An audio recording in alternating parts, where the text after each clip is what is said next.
welcome to the first official Andromeda Adventures live stream. Today, we're going to be getting started building our characters for the Endara campaign. And, uh, yeah, welcome. Don't mind the layout. We're still getting everything under control, but hopefully everything looks good. Unfortunately, one of our players can't be here, but fortunately for them, they are celebrating their 21st birthday. So, round of applause for them, as that's pretty awesome. And we're going to be building their character separately, but they will be coming in the first session. Um, Other than that, before we get started, I would like to take a brief moment to thank all of the donations from the various artists and people of the Vassar theater community that helped make this live stream possible. It means the world to me. This has been a dream of mine, and I would like to thank each of you for joining me on this stream and helping me get to this stage and make this dream come true. Thank all of you, and thank you to all of my players at Andromeda Adventures um, over the last 2 years. It has been a privilege and an honor to run games for you, and I love every moment of it. You are I look forward to every day that I get to spend with you guys. So thank all of you so much. Um, with that, everyone, I am the Game Master Frosty of Andromeda Adventures. It's a pleasure to meet all of you, and we will start by allowing each of our wonderful players to introduce themselves. Um, why don't we take it from the top left and then work our way down like reading a book? Uh, Is top left the Nick. same for everybody? I don't think it is. Oh, oh no. We'll go with yeah. We'll start with Nick. Okay. Hello, anybody, everybody joining us. My name is Nick Campbell Sarametis. Uh, I am a avid D&D player, have been since I was 13 years old, as well as generally being a card-carrying nerd of all types, both in my personal and professional life. I am a PhD in political science, so you can tell that I dedicate myself entirely to one thing that nobody else cares about, nerd par excellence.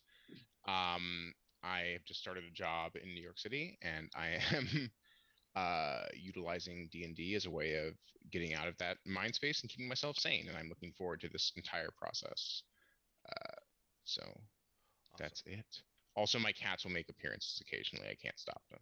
I'm sorry for that. Well, we look forward to it, their appearances. All right, Kovac, take it away. Yeah. Hi, I'm Kovac. I am American from the voice, but UK from the location. So I'm going to be desperately keeping myself awake with as much caffeine and Pop Tarts as I can sustain for the next period of time. I'm in York doing a university degree and doing D&D to keep me sane and insane, both in equal measure. I've been gaming with Frosty for a while and enjoying it for the entire time. So I'm very excited to keep it going and see where the stream goes. All right, thank you so much, David. Take it away. I'm David Hobson. I am currently living in the beautiful city of Denver, in the beautiful city of Colorado, although I am a proud Texan by birth. Um, I've been playing role playing games for about just about almost 20 years on the dot now, ever since college, and I love it more than almost any other thing I do. It's fun. It's always great people. And I am a nerd of all types as well. I do all kinds of gaming, from video games to wargaming, and a lover of horror and yeah, all kinds of things. So that's me. I don't know what else is of value. All Yeah. right, we'll pass it over to James. Okay, hi, I'm James. British by voice, American by location. Switch it up. Yes. And yeah, I'm a software engineer living on the East Coast, work in the city, hide in New Jersey on the evenings. And I was a role player in my youth. Started playing around 13, even did some LARPing back in the day, and then 20 odd years of not, and then suddenly sort of getting back into it in the last few years, and it's been a blast. I do the Cyberpunk campaign for that Frosty runs, so I'm thinking that this will be a good change of pace from that. Maybe less brutal. We'll see.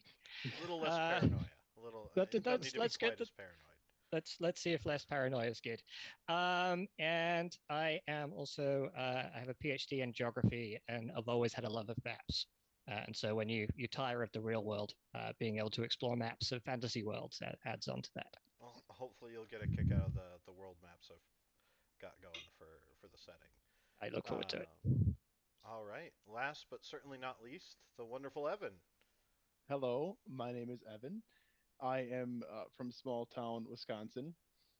I currently work in the only place you can find work in Wisconsin, which is the capital. I do concrete. I'm a laborer, and I've always kind of loved fantasy, and I've just started kind of getting into D&D and tabletop RPGs. My first session was December of last year, but it's been great. It's been a great. I look forward to it every week. It's almost like a weekly therapy for me. It's really been great for mental health, and I look forward to it every week. So Well, that's awesome.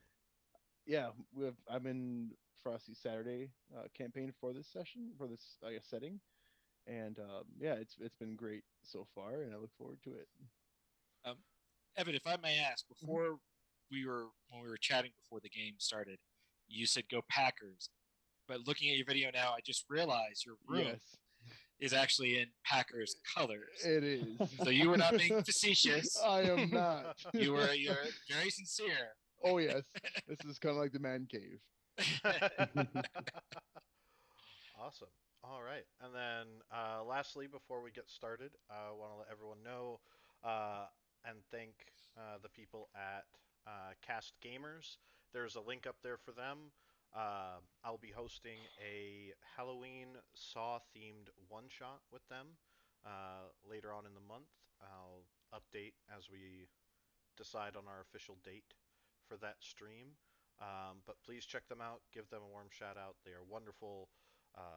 They're supporting our stream. They're broadcasting us as well. So uh, thank you all at Cast Gamers. And then lastly, you can also see the Andromeda Adventure links up.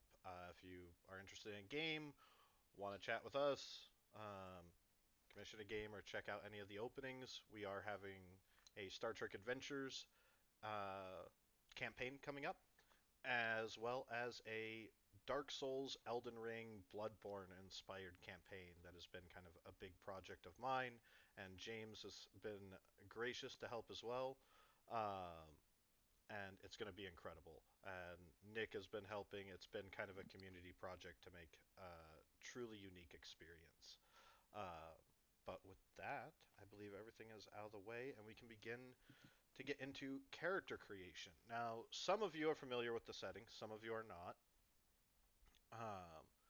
So, for all the viewers, I'd like to go over a little bit of the campaign setting. And I will switch us over to our battle camp so that they can see some of the wonderful maps. This could all go horribly wrong, by the way. Or amazingly right. So let's hope on the latter. And of course, it buried Roll20 into the background. Why wouldn't it? That's a tiny map, but there we go. So on the Roll20, I'm going to pull you guys right now. This is for character creation, but for the world, you guys are starting in what's known as the Second Age.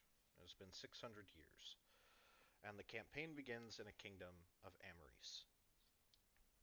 Now, the history that is known is that during the Mythic Age, several mighty kingdoms came into power. And these were the kingdoms of Ishgard, a giant tower that rose into the sky, the kingdom of Uruk, uh, flying continent, the entire country lifted out of the earth, a source of incredible magical power, just a powerhouse, raw might and sorcerer's origin. And then there was the lands of Ildania. They lived on the back of a giant dragon turtle and wandered across the face of the plain of Endara. Lastly, there was Ul'dah. And Ul'dah was a gem of the desert, a group of people who had overcome and achieved greatness despite the adversity of their environment. And during this time, people began to get what could only be described as the power of the gods. Abilities to manipulate reality and the fundamental laws of nature, uh, incredible sources of power.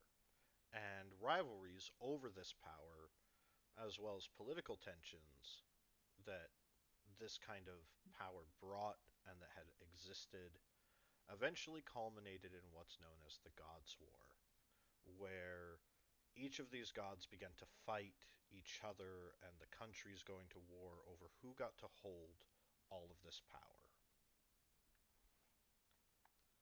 And during that time, the entire world was left scarred. By the time it ended, the entire face of Endara had been changed. Entire chunks of continents were missing. Most of civilization had collapsed and burnt to ruin. And what was left of the people had been gathered by a few entities that would become known as gods in the Second Age, gathered all of these survivors into a city known as Bastion, and kept it as a safe refuge for all of these disparate people, while the world burned and the sky was scorched red. Now, over time, this settled down and similar tensions began to arise in what was an ever expanding area of different cultural influences and histories and beliefs and ideals that just could not be reconciled in a single place. And so people began to spread out. Eventually, they settled their own kingdoms, creating their own countries, rising to power, uh, and have begun to reestablish the world. And as the skies stopped burning and the new world began to take shape, it became officially known as the Second Age.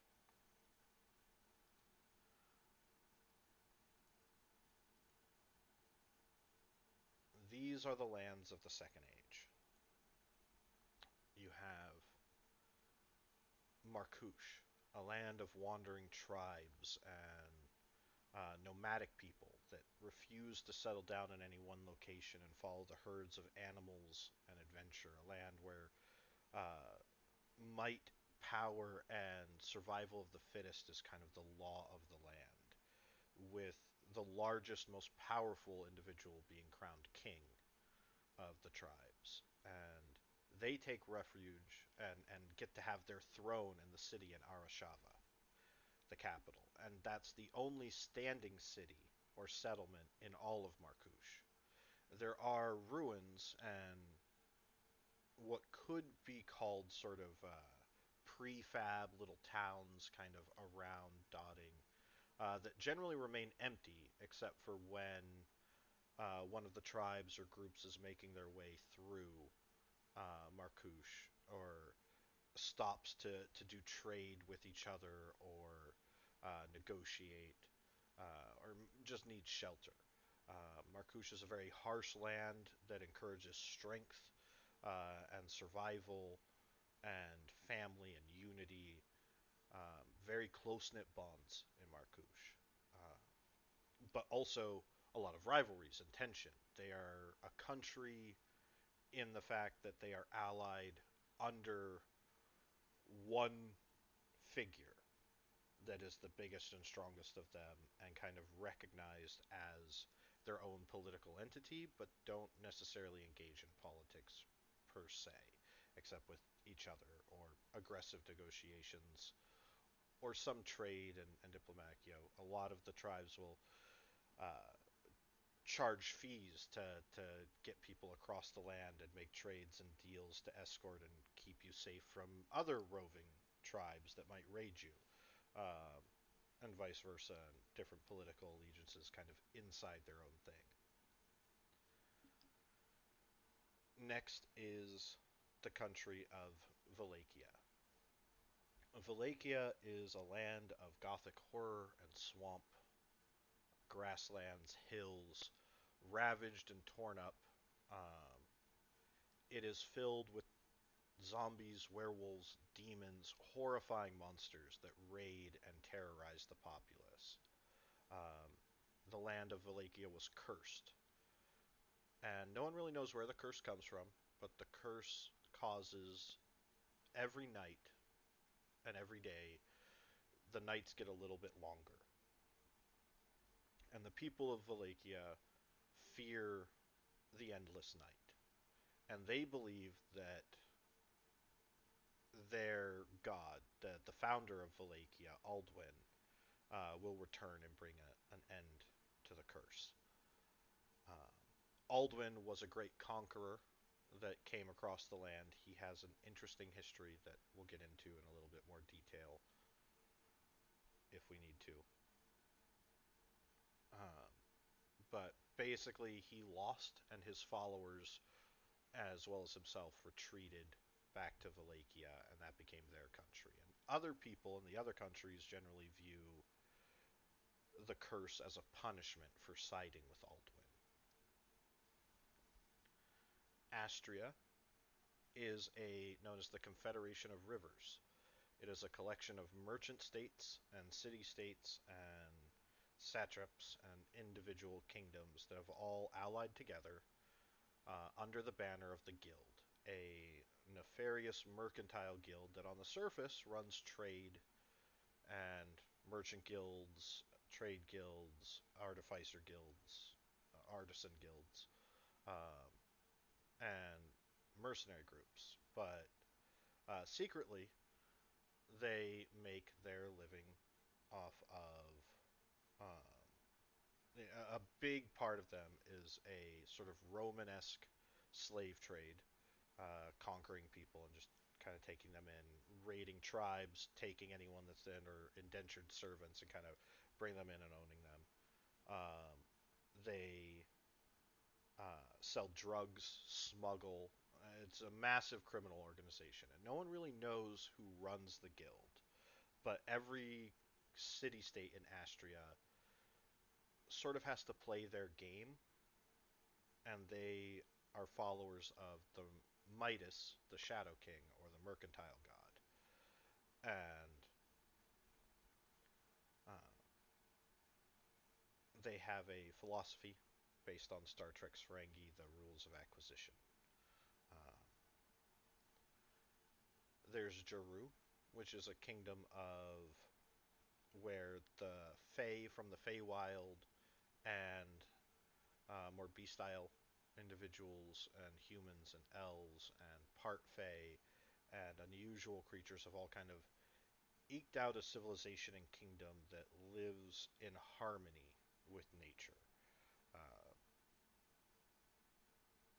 they basically treat anything that can speak or tie its shoes as an intelligent entity, and uh, you'll find wolves and dogs and birds as shopkeepers and elders and respected leaders as much as you'll find an elf or an eladrin or a kinku. Uh, they have a very harmonious way of life with nature. Then there is the kingdom of Ameris. Ameris is one of the more powerful kingdoms politically, rivaled only by Xenos. And Ameris has the philosophy that they are the descendants of Ao, the God King, and that divine dragon heritage and magic runs in their blood. And so they believe that they have the right to decide who gets to use magic and who doesn't. Um, Due to political negotiations, you're allowed to enter the kingdoms if you can use magic, but you have to apply for a license in order to be able to use magic freely. And they are home to one of the most prestigious magical academies of Strixhaven, of which each of the places is named after the various houses of Ameris. Um, and that is where the campaign is going to be starting, as you guys have all gathered into Ameris. In particular, you'll be starting in the city of Versailles. And Versailles is sandwiched between Markush, Jaru, and Astria, right along the hills and mountains that descend into the kingdom of Ameris. And it's where the alliance that these kingdoms signed to kind of fight the decisive battle against Alduin in the past took place, and it acts as a travel hub, a merchant hub, and one of the grandest cities in all of Endara, um, where people are constantly passing through and traveling to all of the different countries and lands. And it's where you come in and get your license and apply and celebrate and see the sights and drink Ameresian wine and coffees. Additionally, you guys will be starting during a time known as the Calibration, a 5-day period of the summer calibration where the sun is out in the sky for all 5 days. And it is said that during this time that the planes are in alignment and that the gates to other worlds open up and other entities can come into the world and celebrate.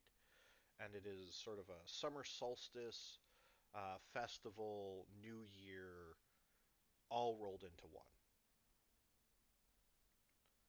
And the celebration that takes place in Versailles is said to be second to none. And you guys have all gathered into this city through various travels and adventures and objectives and wanderings uh, to witness and partake in the celebrations, or for maybe a goal that you have. Uh, Next is Baldur, and this is basically based on the Sword Coast.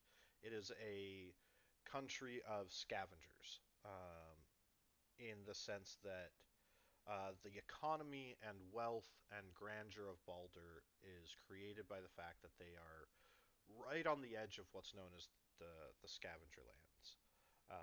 And the Scavenger Lands are where all of a bunch of ruins and wasteland and unexplored territory and the great undiscovered lands after the Gods' War remain. And people go out and quest and adventure and try and find rare treasures, and a lot of them don't come back. But if you can find something, you'll make it rich. And Baldur's Gate acts as one of the primary landings slash launching points for these expeditions that brave adventurers and wild people, um, with the gold rush mentality will set off from. And so a lot of Baldur's economy is set up to establish that.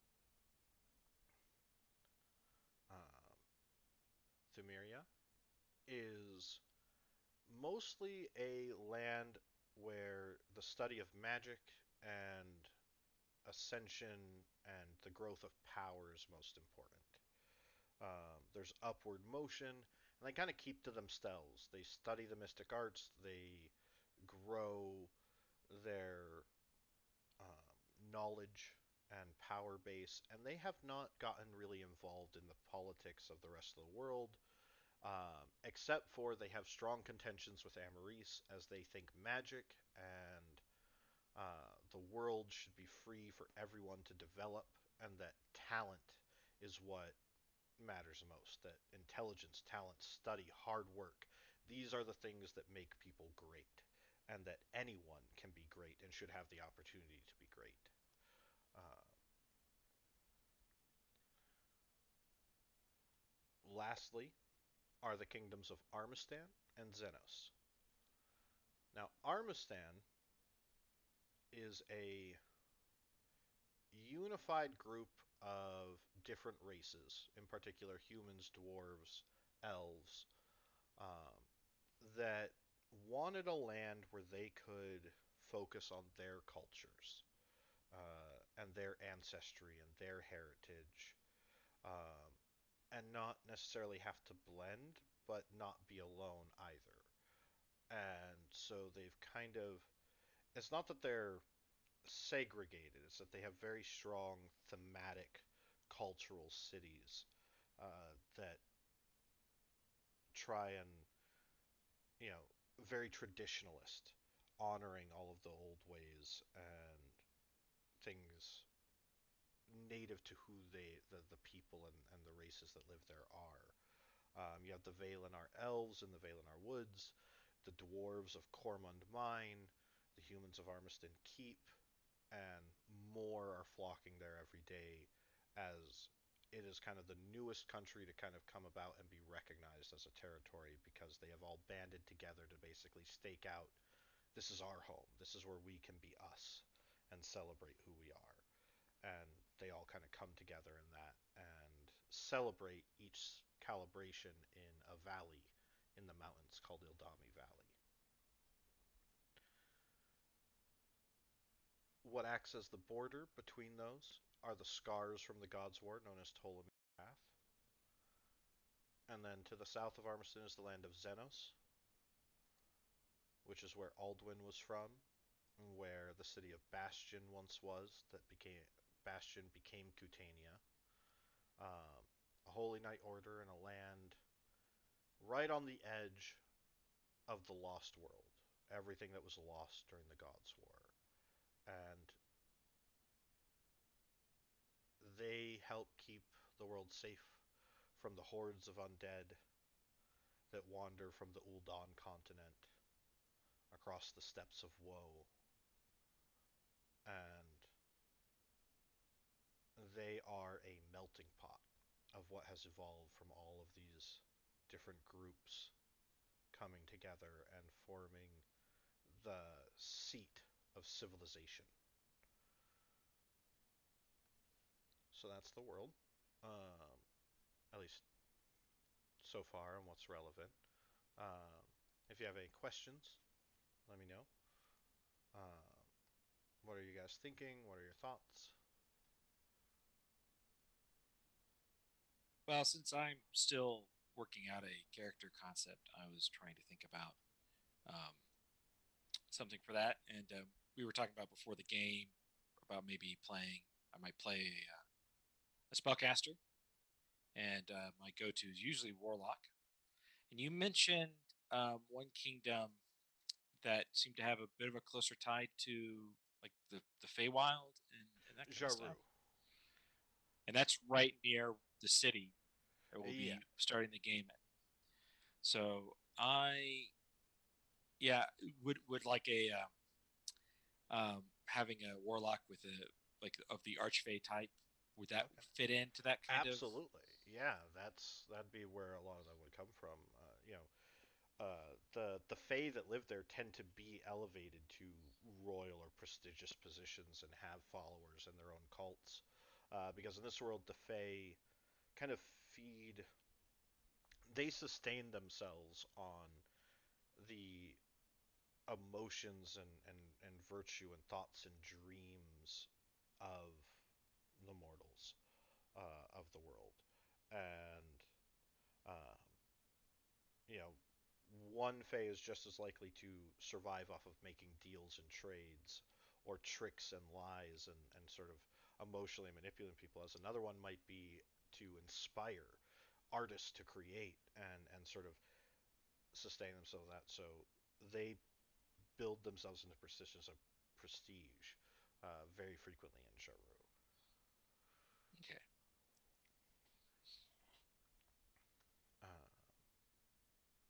So I go around and talk about the characters that you guys are thinking of. I know James, you were talking about playing a dwarf or a Yeah, a dwarf cleric, quite possibly with a forge domain. And I know you recall you mentioned there was an area with a volcano and mines that might be appropriate. Cormund Mines. Cormund Mines, that was it. And Nick, I think you were planning on playing Hadrian. Yeah, that's correct. So he's from somewhere, and he is something. That's about it. Very specific. Thank you. I pride myself on specificity. The ultimate multi-classing. That's right. Yeah. That's right. Everything. Our first steps for character creation are going to be you guys rolling your stats. Now, normally there'd be 6 of us, and I'd have each of you roll 4d6, re-rolling 1s, and keep the best 3. Since we're missing our 6th player, I'll roll the 6th number. Oh, that's gonna be. Are we do doing is 7 and dropping the lowest still, or is it going to be just 6 times? Okay. I'll be doing the last 2. And what we're going to do is we're going to take. I'll pick which of the 2 final ones are used, or I'll pick which one is dropped. I'll say that. I'll decide which one of them gets dropped, and then you guys will get that as your array. That'll be the array that you get to distribute amongst your stats, and then that way, we still get the fun of rolling, but everyone ends up with kind of the same stat range. Are these specific stats, or is this like a point buy kind of thing? The rolls will be static, but you can assign them wherever. Right. Okay. So the best way to do this for roll 20 is whichever one of you wants to go first, or each of you can type this in. Actually, probably each of you should type it in. Is \r space 4d6 r1 k3.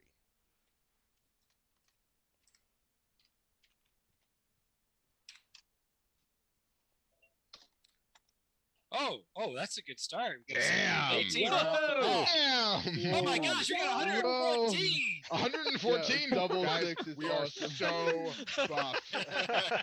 We are so That's just buff. for me. That's just for me. Hadrian will be so That's charismatic. just for He'll just Garth. walk That's he'll just just for walk Garth. into a room.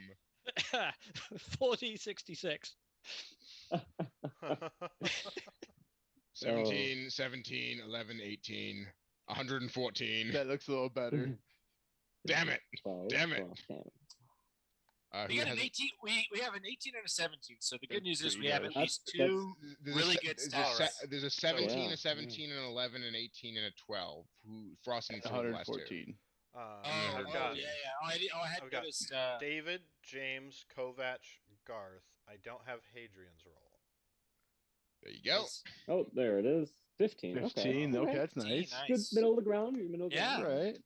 Yeah. 17. Yeah. Can we keep that Alright. 17, Frosty? Come Please. on.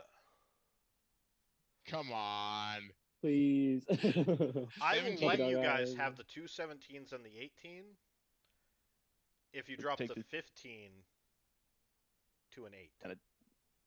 That's fine with me. That's Yeah, I'm that's cool fine with with that. me. Yeah, I'll do yeah. that. Yeah. I don't know It's about fine. that. An Oh, 8? come on. No. Negative stats are fun. But we want like a low stat, having, right? having For one like, low stat each would yeah. be. Yeah, I think be that's fair. better. Yeah. Yeah. And we We get have three high really stats in awesome one. stats. And I Yeah. like it. Yeah. I'm cool with that. I'm down for 17, that. 17. Yeah, 17, 18. 17. 12, 18, 11, 12. Oh, 8. gosh, I have to write 8. stuff down 17, now. 17, 18, 12. 17, 17. Okay. Yeah. Yeah, I can work 12. with that. 11 That's- and 8. Yeah. Yeah. Oh, that's All right. So I think I'm that's good with pretty. that. That's a. yeah. No, I'm very happy with that.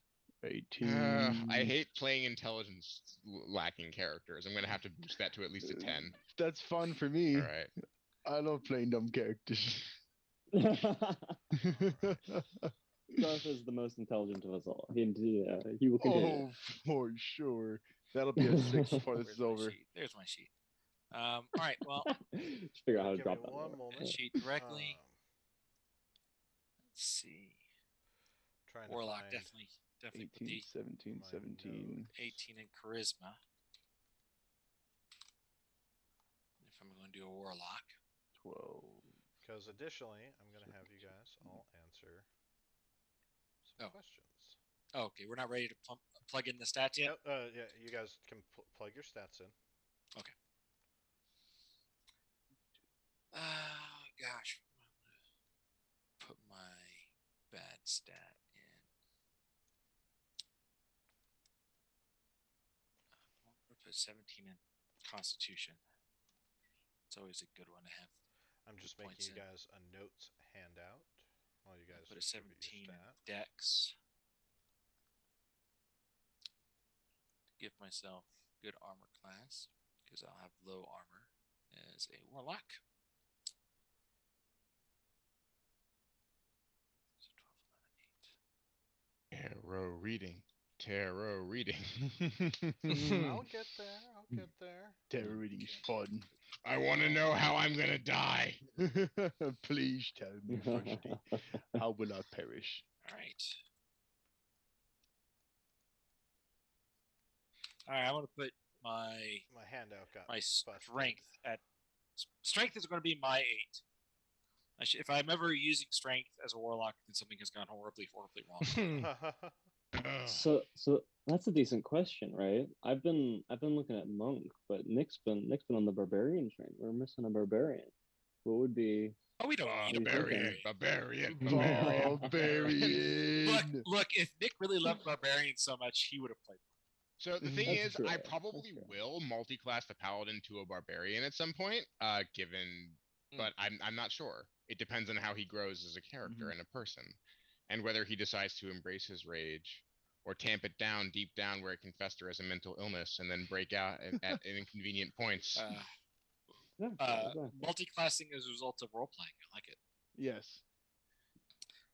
That's one thing about this campaign. Don't plan your character too far in advance. But well, Right. we've already got Yeah. with the paladin. We've already got one really heavily armored, like tankish character. Oh, so. I'm planning on wearing light armor and stealthing a bit, man. I'm not You're not going to play. I'm not rocking full plate. Oh, I well then maybe a barbarian is another class may not be a bad idea. he can still tank it, but he's like he's not gonna be rocking the full plate. He's the least paladin looking paladin you've seen in a while, I think. Oh, I think charisma gets my 8. Oh, Me? yes. What do you? Oh, okay. I guess it'd be the. I mean, traditionally it'd be the paladin and warlock would end up with the highest charisma, right? I will build him as a social person.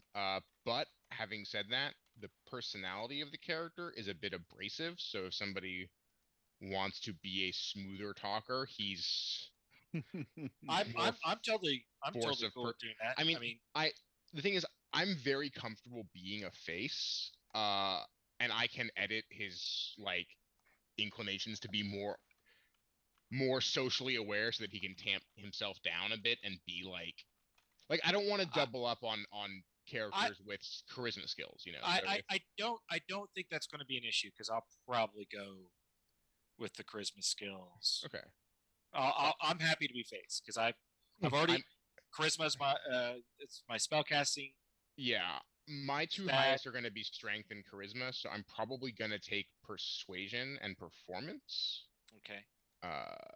Beyond that, I'll probably still take persuasion, just because you it's the main one, and you probably might want to deception. take deception because I am not taking deception. No, I'm no. Well, also because Frosty was saying the city we're starting in, it's in that realm where they don't seem to like they like spellcasters. We have to have licenses and stuff like that. I mean, I won't be advertising that. So yeah, they decide who gets to use.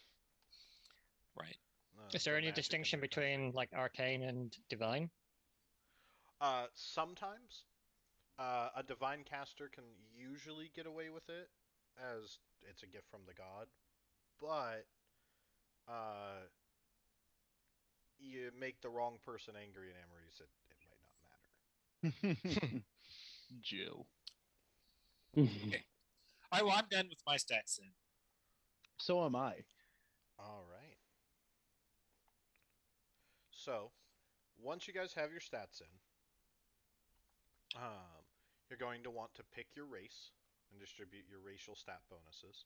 Can we wait to do that until we get the tarot reading? Since sometimes it might make it irrelevant. Sure, we can do the tarot reading first. So, what we're going to do is I'm going to deal each of you a set of tarot cards. You are going to get 7, and you're going to pick 5 of them. And we're going to go in turn, one by one through each of you. And you're going to place those 5 cards on the tarot reading layout. And what that will do is it is going to generate a backstory prompt, something that was your call to adventure, a moment in your character's life. It's a one sentence prompt. It's an inspiration to kind of give you a sort of write a brief paragraph, a very kind of short background that has to do with that and how it led you to being the adventurer that you are. Additionally, it's going to give you extra physical stat boosts and mental stat boosts, a couple of points to add to your skills, and a starting feat. Additionally, it will generate a prophecy. Now, I'm going to compile your prophecies and put it in the Roll20 chat because I want the viewers to be surprised when you guys get your prophecies in the first session. But you guys will know them. So please write down your card positions and which card meant what. All right. Just a quick question: when you're talking about generating like backstory and prompts, that's an interpretive move on our part? We'll have a tarot card like death or something like that, and we're making interpretation, or is it more? Is there You'll see. a literal You'll see. kind of thing? Okay. As for the prophecies, they're fairly open-ended. They'll be for you to interpret, but you'll know it when it happens. Okay. All right. All right. So shuffle the deck, and then deal 7 cards to all players. Oh, here we And we go. can go ahead and look at these. Yes, you can. Okay. And then let's do a d20 roll to see who goes first. Oh, where am I looking? So how this works is the station is the card that represents you. It is symbolic of who you are at the moment that the game starts. The body is a representation of both your physique and how you handle physical confrontation and situations. The root represents your childhood and things that you learned in childhood, growing up, early life. Mind represents your mental acuity. It's symbolic of how you think and how you handle intellectual challenges and minds. And lastly, there's the endeavor. And this is both symbolic of the journey that you are on and where you want to go, and the journey ahead that you are unaware of. So you're going to want to pick each of these cards symbolically and assign them where you think they would go, just by the image and name alone. And it looks like I've got David, Kovac, Garth. I need James to roll a d20 and Hadrian to roll a d20. Did it roll for me? It did not. Did it roll now? Wow. It has not. We got our first nat 1. Well then, There you go, guys. Let's start off. I'm Love going it. to actually, Hadrian, since you have done this a couple times, we'll start with you to help. Can I have a second? I'm trying to figure out where Yeah, to put. yeah. Take your time. Oh, I can see them better now. I know what I want to go with for the body. I'm having trouble with the station. Trying to think of where to. And station is which one again? Like which Like aspect what of you this? are right now. Yeah, Right. it's symbolic of who you are. Because I can't. Because I know. Okay, so I know what I'm putting for my endeavor, which is the paladin. I will put the paladin for my endeavor.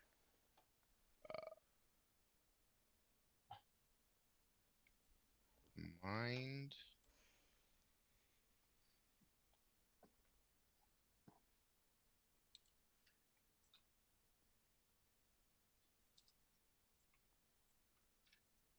I don't really know if any of these make sense for the mind.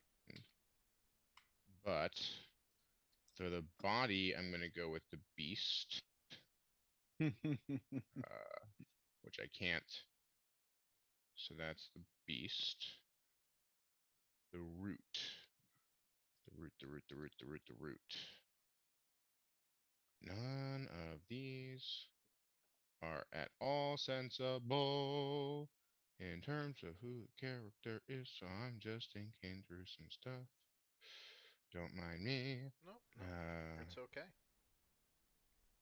What do you think, Frosty? The philanthropist or the enchanter for the root? Those are the two I'm kind of thinking of right now.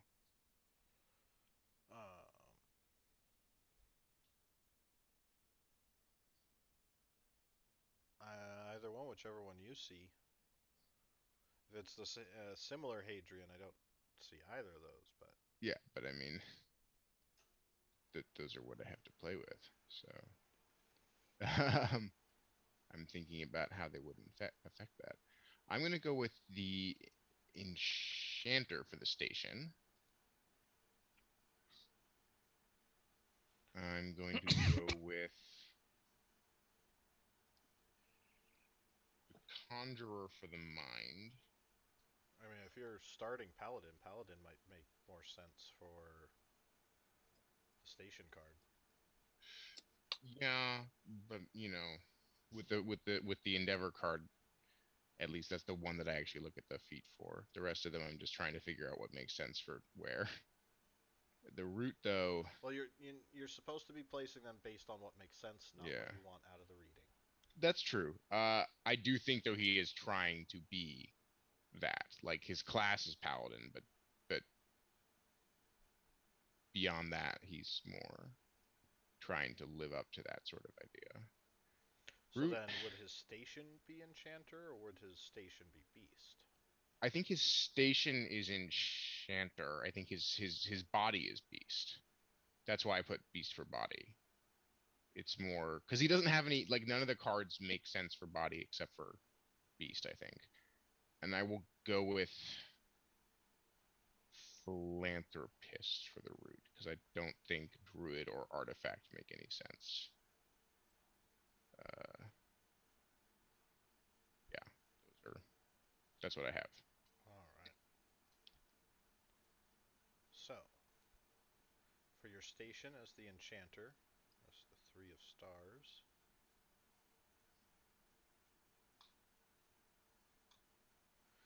You're going to gain proficiency in insight, and will you roll a d6 for me?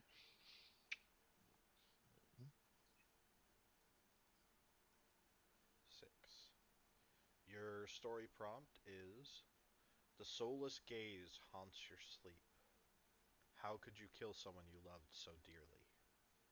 Oh dear, it's oddly fitting. All right.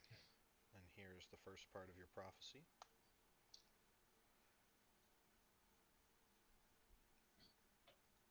Okay. Next, the body. You chose the beast. So you're going to gain a +1 and 2 +2s to your physical stats. Okay. They have to each go in a different one. Gotcha. And they can't go above 20. Yes.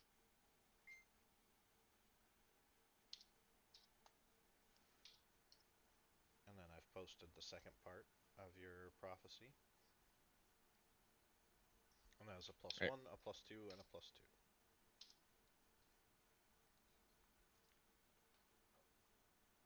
Next is the root, which is a 2 of coins. The philanthropist.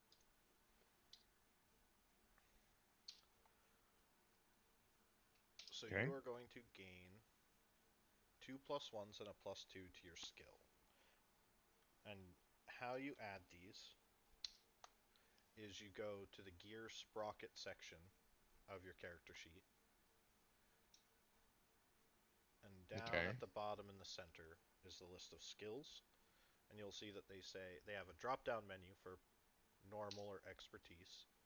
And then they have a plus stat and a little blank bar. And that's where you put the plus 1, plus 2. And for philanthropist, I'm thinking probably insight, persuasion, Insight, deception. persuasion. Yeah, something like that would make sense for me. I'm trying to think if there's another one, but those all make sense. Yeah, maybe history or something, but probably not. There's no like being nice to people skill. So yeah, persuasion, deception, and insight makes sense. Next is the 9 of stars, the conjurer, for your mind. Wow, you ended up lucky. You're going to get 2 plus 2s and a plus 1 for your mental stats. There's only like Ooh. 3 of them that do that, right? Or 4? There are only 2 that do that, and you got Oh, them boy. Oh both. wow. Nice. Sorry, I forgot to give you the 2 of Okay. your prophecy.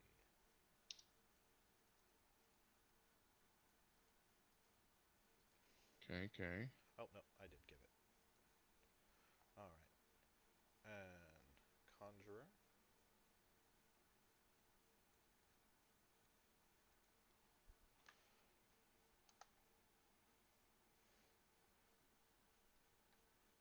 That's the second to last part of your prophecy. And your endeavor is the 2 of swords.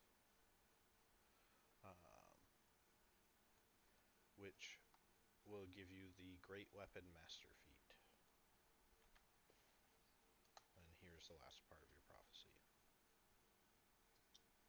Excellent.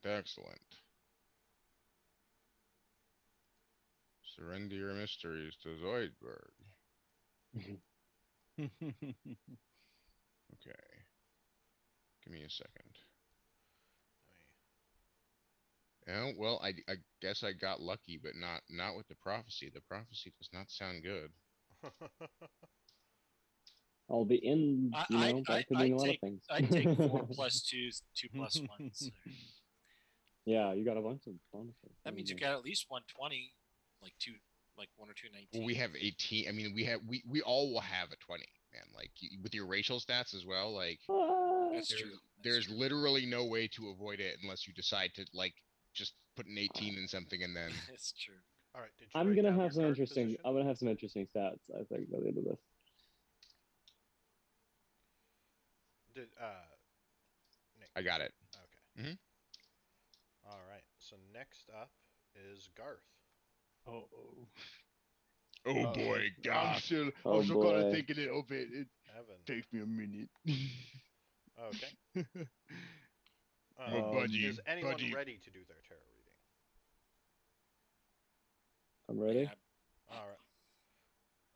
Buddy Barry. Her Kovacs first, so we'll do that, and then we'll just volunteer who goes next. All right. Cool.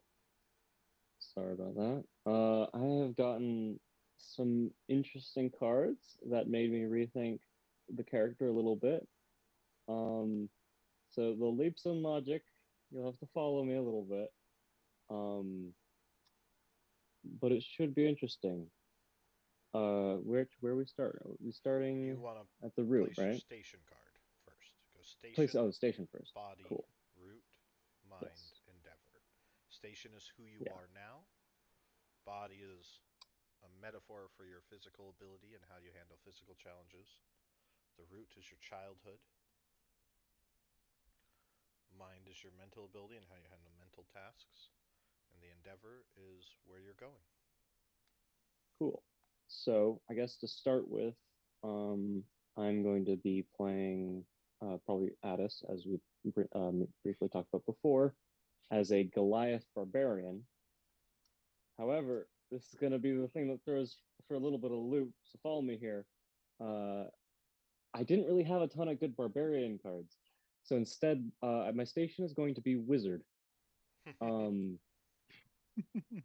original character of Addis was a wizard, and so having undergone the transformation required of Goliath, they're sort of still struggling with the fact that they really wanted to be a spellcaster, and they're just kind of hitting people with the stick rather than casting spells out of it. So still where they are now is sort of in this mind of like, they're intelligent, they can be smart, they can cast magic, of course, but they're also, struggling with a little bit of the fact that they have this immense strength that they don't quite know what to do with. Then what next? Body? Body. Yeah. Cool. So for body, I think going for probably a sword. I'm not entirely sure yet. But I've dumped strength, which will be interesting for a barbarian. We'll see if I can get it back up and give it him int instead. So I think he's probably going to give you more of a dex character, at least for a bit. So swashbuckler. You were a wizard. Wait, I'm scary. Yeah. I'm so confused. Yeah, man. I only had two. I was like, oh, I guess he's an enchanting person, but that's it. Yeah, I was like swashbuckler. I was like, how do I do barbarian out of I these don't know what cards? philanthropist means. I guess he used to be a good person. That's sort of what it means to me. Used to be. Yeah, and then root or mind next? Root. Sorry. The root. Okay, so yeah, for root, who It's you were childhood, once who you again, felt fitting, hooded one. Mm. Once again, who Addis used to be, as well as I felt like sort of it gives sort of a more. It gave off culty vibes. I'm not sure if that's what that card actually means. It's sort of the idea of It's symbolic. being. It's we figure out what it means. Yeah. So that was sort of the idea behind that, as And well your as mind? like the mind. They're going to have very low mental wisdom and charisma. So I thought the mists seemed quite fitting, sort of like just a little bit empty, right? Like not quite all there. Right, you got fog for brains. Welcome to the club. All the fog. Oh, it's just foggy in here. Right. Yeah. And then finally, the endeavor is what they're sort of striving for, right? It's both what they're striving to do and what they're destined to do. Destined to do. So I thought it But was not quite necessarily fitting. both together. Yeah. So what I thought was quite fitting is I went for Myrmidon, which is like a shield fighter, I believe. So the idea of becoming a protector or a guardian, sort of from where they are now, seemed like an interesting idea. Yeah, that's what I got. Right. So, station as the wizard. Mm-hmm.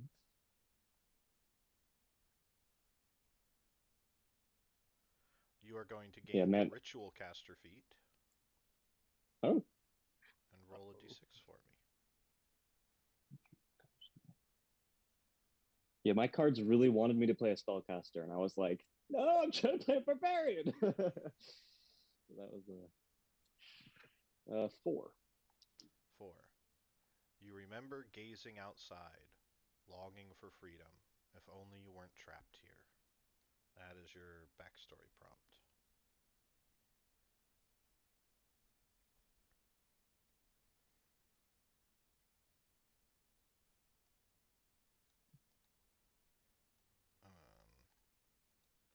First part of your prophecy.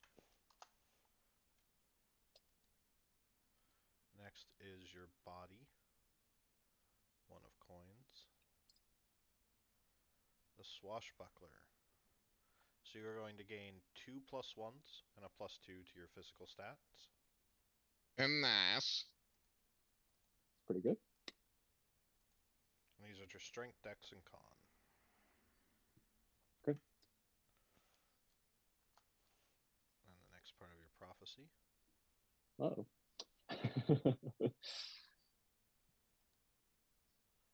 The root, your childhood. Hooded 1, 7 of swords. That is going to be 2 +1s and a +2 to your skills, represented by the hooded one. So this could be, it could be cultist, it could be arcana, could be religion. You could also. Would could you be allow an like assassin, stealth? stealth. Yeah. Okay.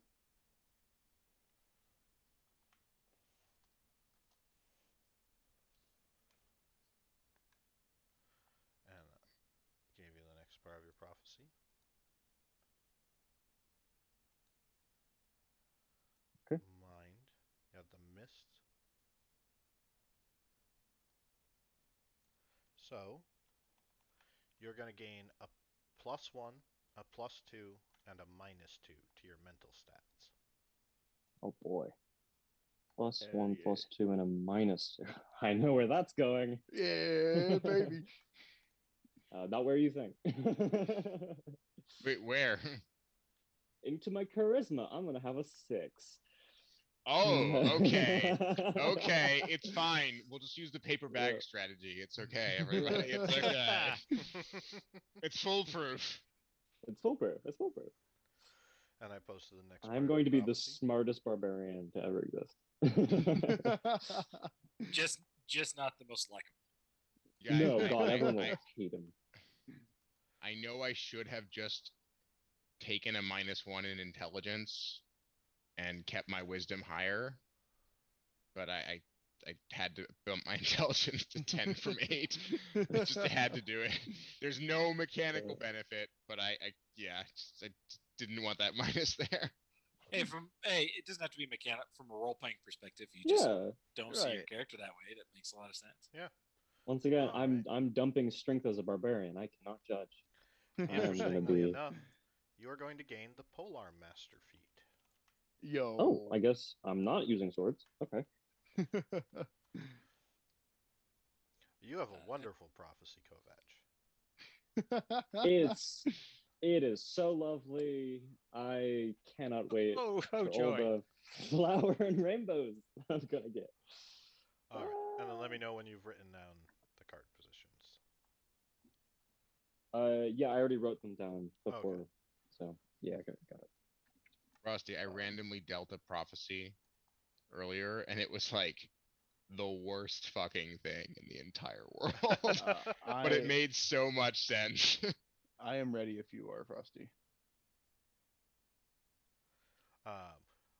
Viewer, Silver King, just asked a question about character creation. I just happened to catch it while I was checking the status of the stream. Silver, Hi, Dean.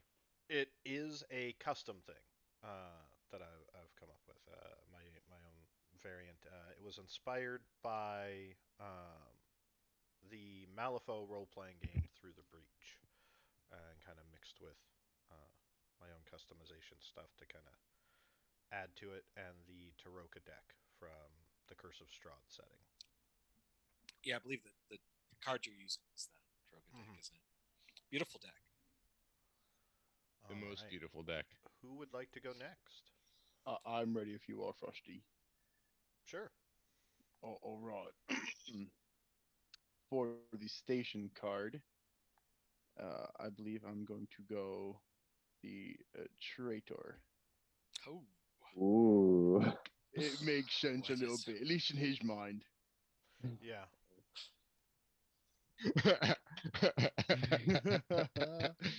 No, the enchanter makes sense in Hadrian's too. He thinks he's very charming. Fuck you. And then I deal to the body, which I'm going to. I don't really have a good body card that would make sense, so I'm just gonna choose the the Dark Lord. Just to see what happens. Why not? All It looks right. pretty cool. It's a cool card, yeah. Yeah. I'm curious. And then the root. For What the was his root, childhood? he for his root would go the soldier. Not in the sense of that he was a soldier, but kind of It's the symbolic soldier of- mentality. Yeah. Yeah. Mind. Mind's a tough one because he doesn't have much of a mind. But I would say, I guess, a miser would fit because he doesn't like money because it has value. He likes money because it is shiny and it looks cool and doesn't want to Okay. spend it. And the Endeavor. This one's the most interesting one, I believe. I'm gonna go anarchist. Okay. Oh. I don't think he would like established government very much. All right. So you're starting with Anarchy the in the 9 of UK. glyphs, the trader for your station. Mm-hmm. Can you roll a d6 for me? Yes, I can. Roll a d6. 2. All right. So Did I get the you're same going one? to gain deception proficiency, Yup. and your backstory prompt is countless horrors crawling up from the cursed earth. Ooh, all right. And the first part of your prophecy.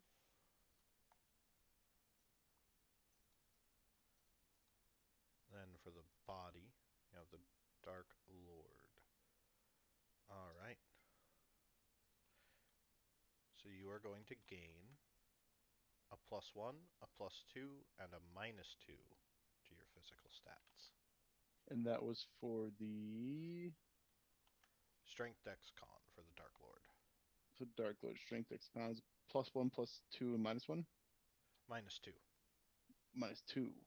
+1, +2, -2. Okay. And what feat did I get for my You root got Deception or station? proficiency. Okay, deception proficiency. Got it. Okay. For the root, and the soldier, you're going to gain a single skill at +2. Probably athletics or Right. history. History. I didn't know about all that. Could be survival. Yeah, makes sense. Yeah.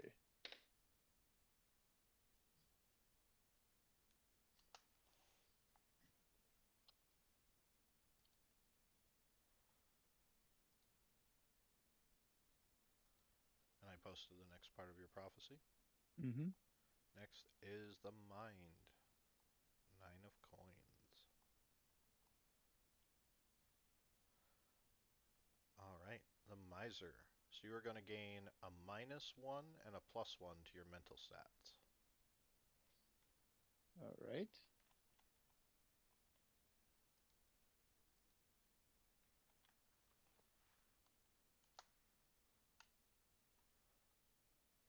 I posted the next part of your prophecy. Mm-hmm. Lastly, your endeavor. 6 of glyphs. The anarchist. You are going to gain the savage attacker feat. Uh-oh.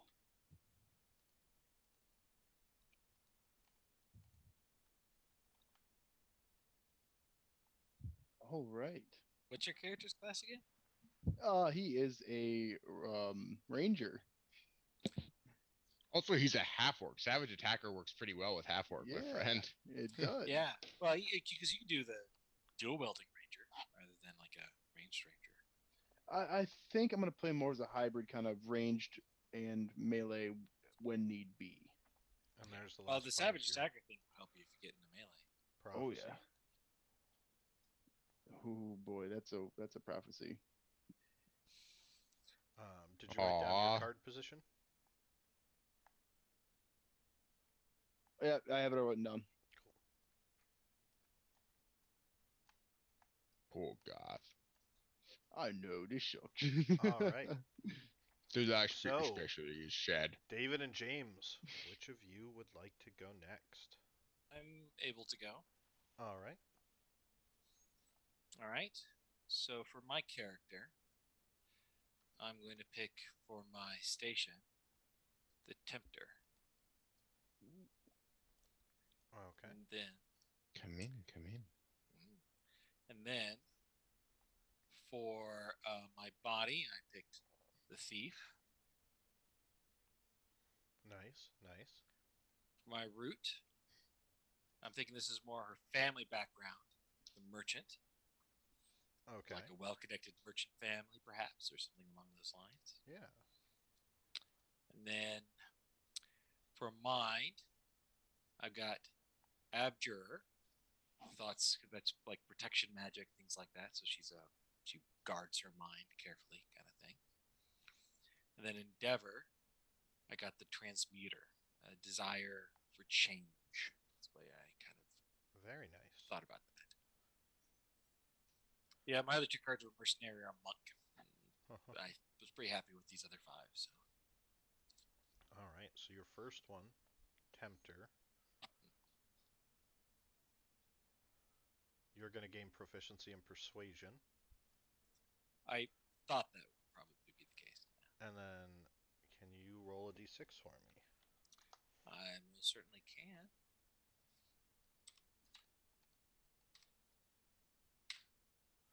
A 6.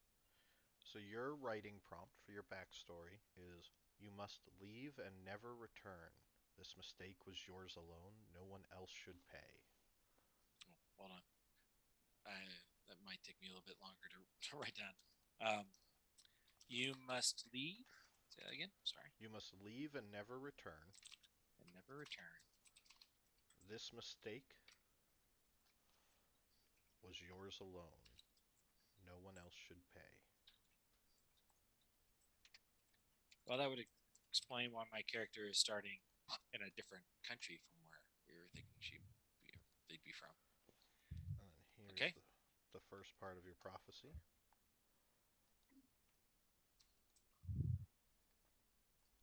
Seven of coins for the thief. So, for your physical stats, your strength, dex, con, you're going to get a -1 and a +2. Okay. Well, my strength is now even less.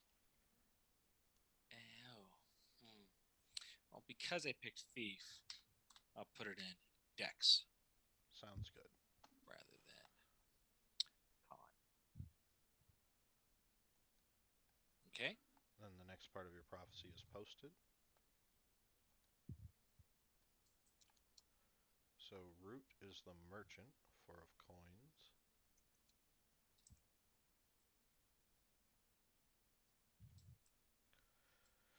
So you're going to gain 2 + 2 to your skills.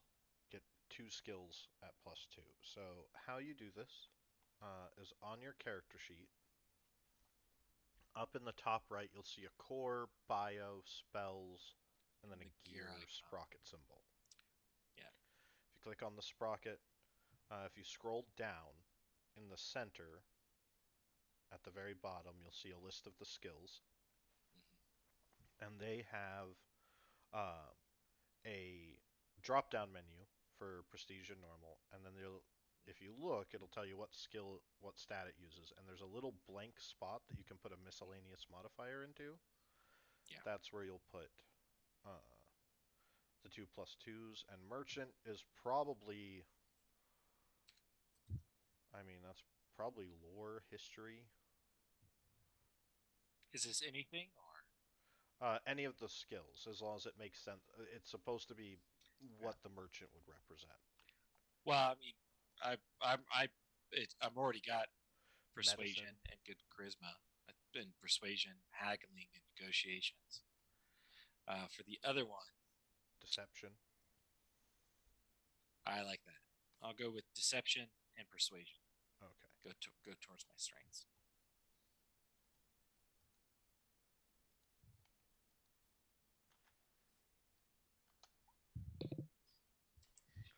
Ooh, your prophecy's getting juicy.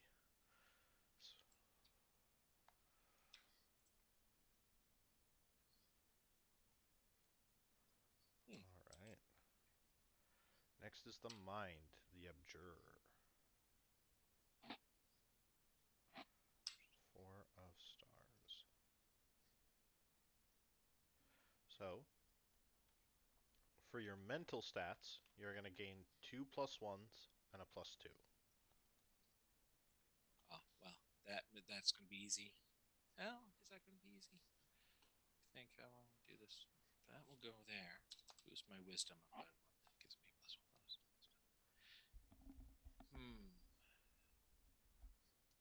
Yeah, so I can go either way with the other ones, depending what I end up with as a race. Oh, But if we have one more. I've got put a +1 in my wisdom. I'm going to go ahead and go charisma, and that way I don't have to pick a race that's charisma focused. All Get right. something that might be fun to play around with.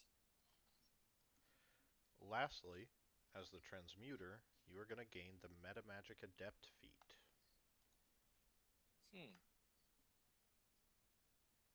Metamagic, I have to look that up. Metamagic Adept.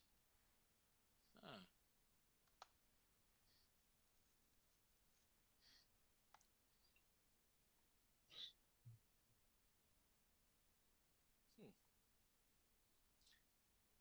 Okay, so basically I gain a little bit of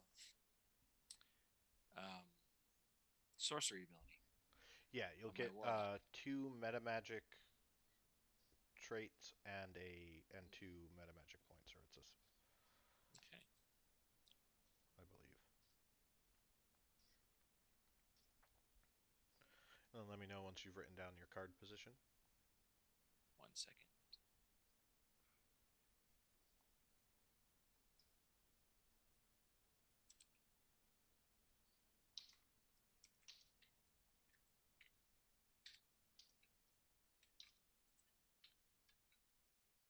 I also need to get the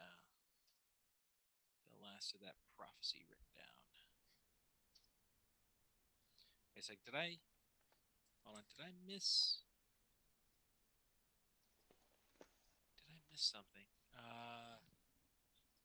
I got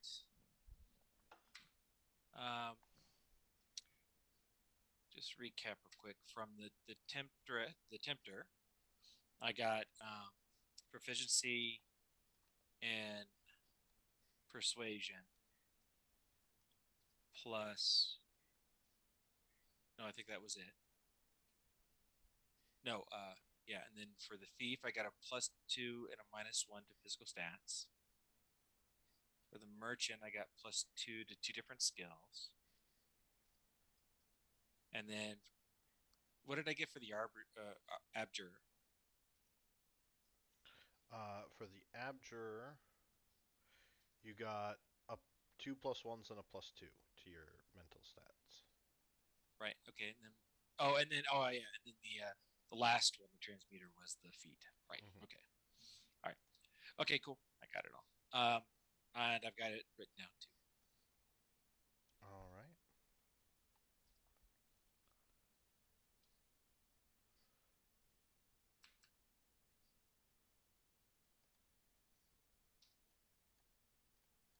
Lastly is James.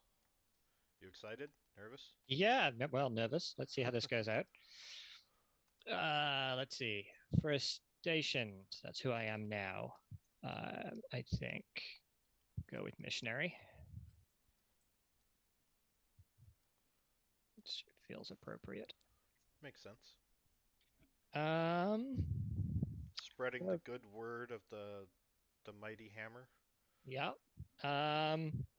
and then body. I'm deciding between bishop and marionette. Marionette being kind of the hand of or the puppet of the god. I think I might go with that, actually. We'll see how that plays out. Bishop's a bit too grand for who my character actually is. All right. Childhood. Growing up in the heart of a volcano, the Corman Mines, But a great still dwarven city built. fascinated by the outside world and things that come in from out there. So I'm going to go with trade. Okay.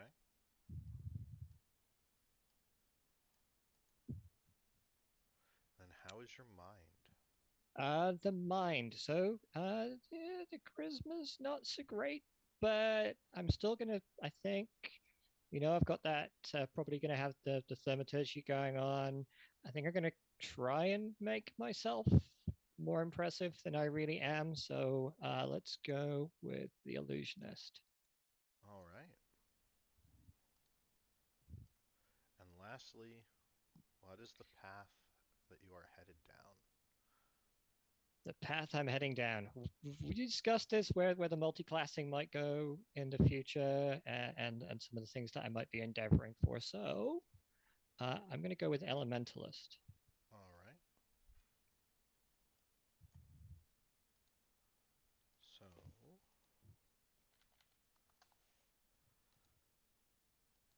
for who you are, the station, 2 of glyphs, the missionary. Will you roll a d6?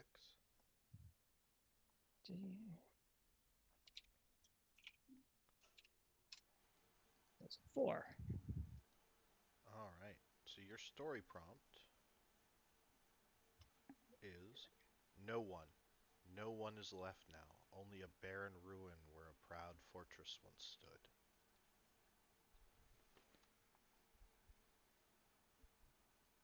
A barren what, sorry? Only a barren ruin where a proud fortress once stood. Got it.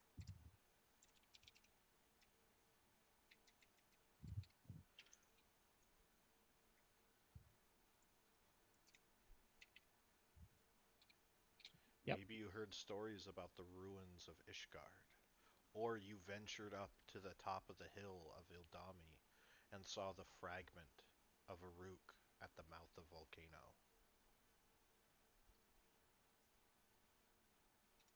Guarded by the ancient Gadim ghostly dragons. Ooh.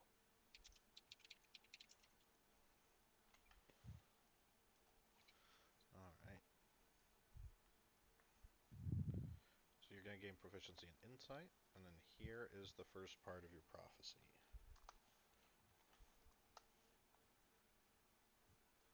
Next is the marionette for the body. So, you're going to gain a +1 and a -2 to your physical stats. +1 and -2. Got it.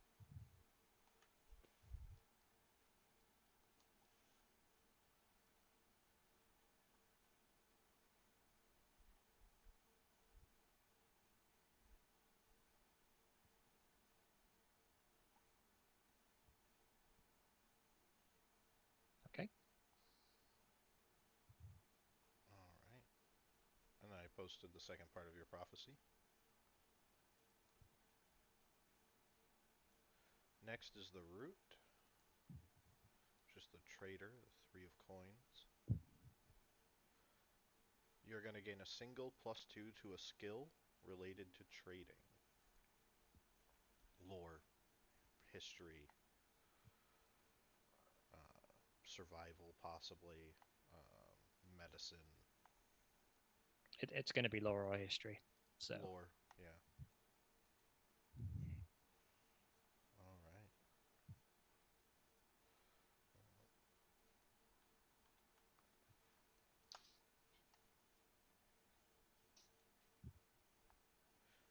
And I posted the next part of your prophecy. Oh, this is cheery.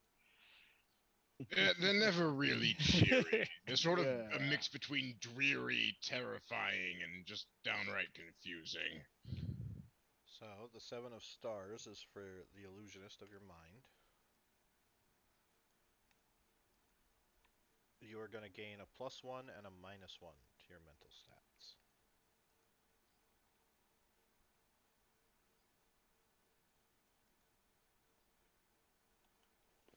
Okay.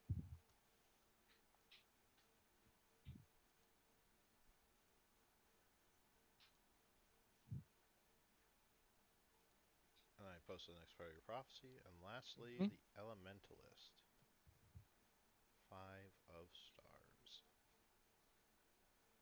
You're going to gain the Elemental Adept feat.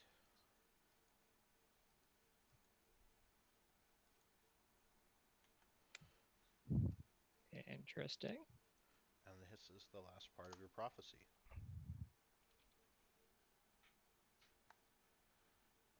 Let's see.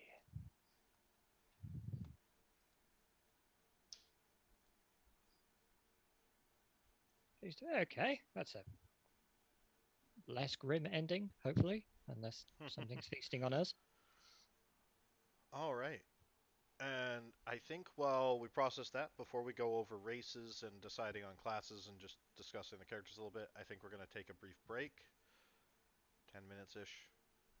Give everyone a chance to bio break, grab a drink or a snack. So just give me one moment. I'll put us on the break screen. Wunderbar. We will see everyone that's watching That's soon. good. We'll be right back.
All right, and we're back.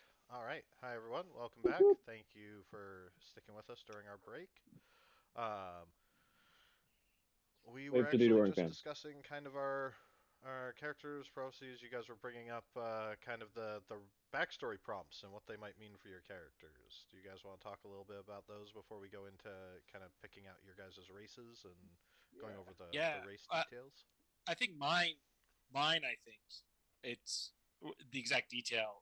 I don't know yet, but it seems pretty obvious to me. We were talking about playing a warlock with an archfey uh, patron, and being in that kingdom nearby. This is the city's right where those kingdoms all meet. Um, and so you must leave and never return. This mistake was yours alone. No one else should pay.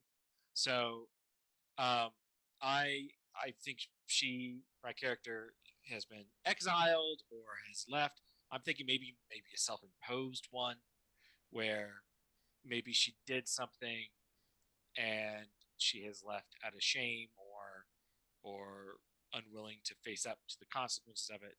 I'm thinking people have died because of her, um, and so she maybe it wasn't a crime or something like that, but maybe through negligence or something like that, and so she has left out of shame and something like that. That sounds really good. Yeah, And so now you're kind of wandering yeah, I'm into kind of this new wondering, trying to city, figure out, this new world. trying to figure out where to go next, which means she probably isn't licensed. Probably not. Uh-oh, that's gonna be. Think any of us are. Hey, Lotion. That's uh, fair. what about Wasn't for these guns. you, Kovac? What were you thinking about with your?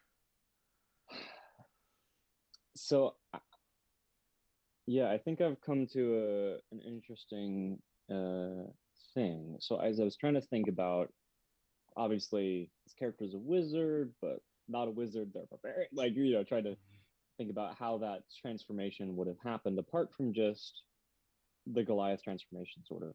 And what I came to is the idea, because the uh, backstory little prompt I had was, you remember gazing outside, longing for freedom. If only you weren't trapped here.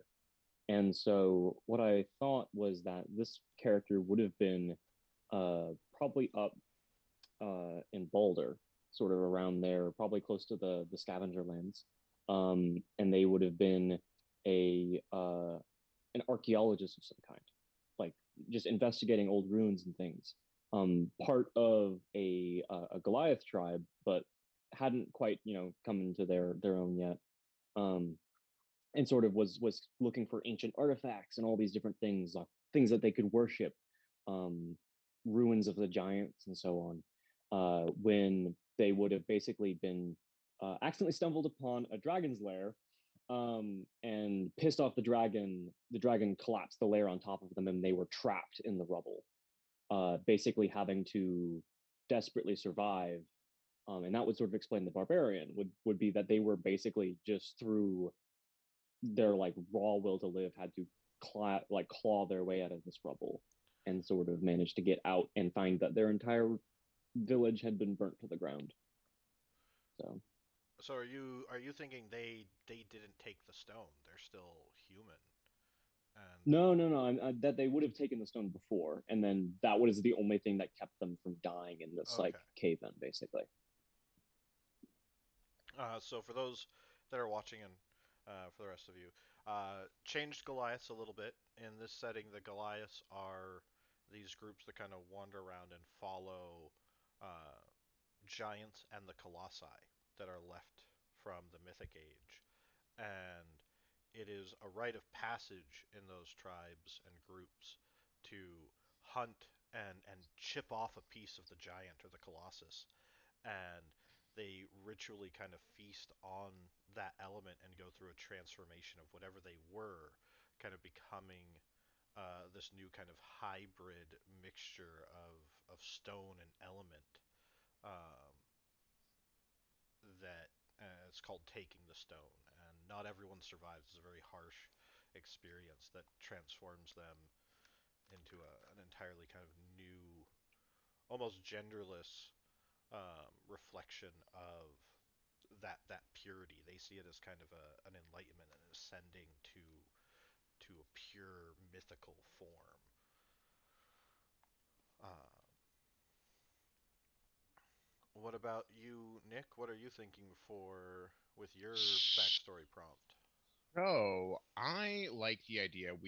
I would like actually to have this Hadrian have run with the Rakdos cult for a little bit because we've talked about that before, and my instinct is that he again is in a rebellious phase after being told by his mentor and his father to avoid any kind of debauchery, hedonism, evil, or else the taint within him will corrupt him. And he's kind of going all the way to the other end of that.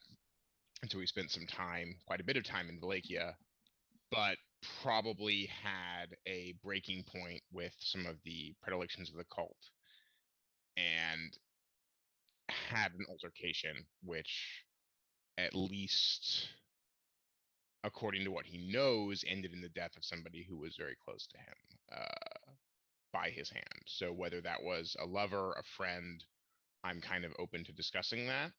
Okay. But I feel like he would be coming into Versailles kind of running from that. All right.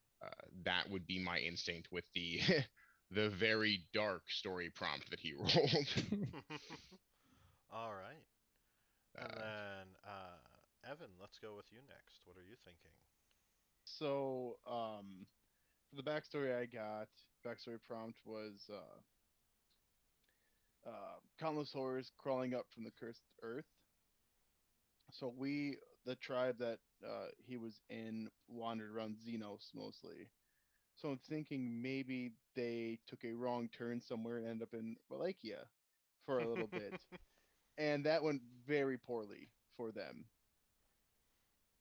So kind of the Sorry. similar backstory he has, but instead of what happened, now it's they were in Vallakia. Vallakia sucks.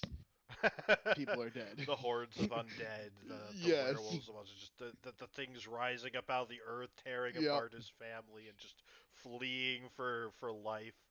Hmm. I think that's what I'm gonna go with. That makes the most sense with the prompt I've gotten.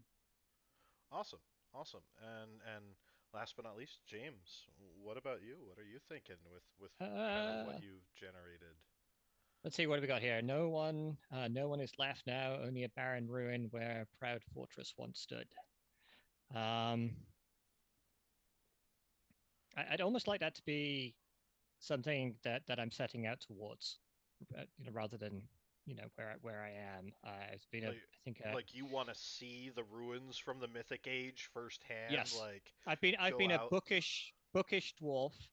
Um, I've read the histories, I've read the scrolls, I've listened to the tales of from travelers, I've traded what I can, and nothing could be the same as actually going there. And I think maybe I've acquired a couple of utterly broken, non-functioning artifacts, and I'd love to know what they are, where they came from, and stories lead out towards some of these abandoned ruins and Sort of fortresses. things that you picked up from traders and that Yeah, like yeah, this is some legendary thing from here, and you're like, oh yeah, I gotta it, have that, like a little right. clockwork bird and this weird stone and Yeah, and it's like I think it's going to be something truly fascinating, and it's going to be actually a sort of ancient automatic spirit level. But like I have no idea what these things, and so I'm out to find what they were, where they came from, and head out into the ruins.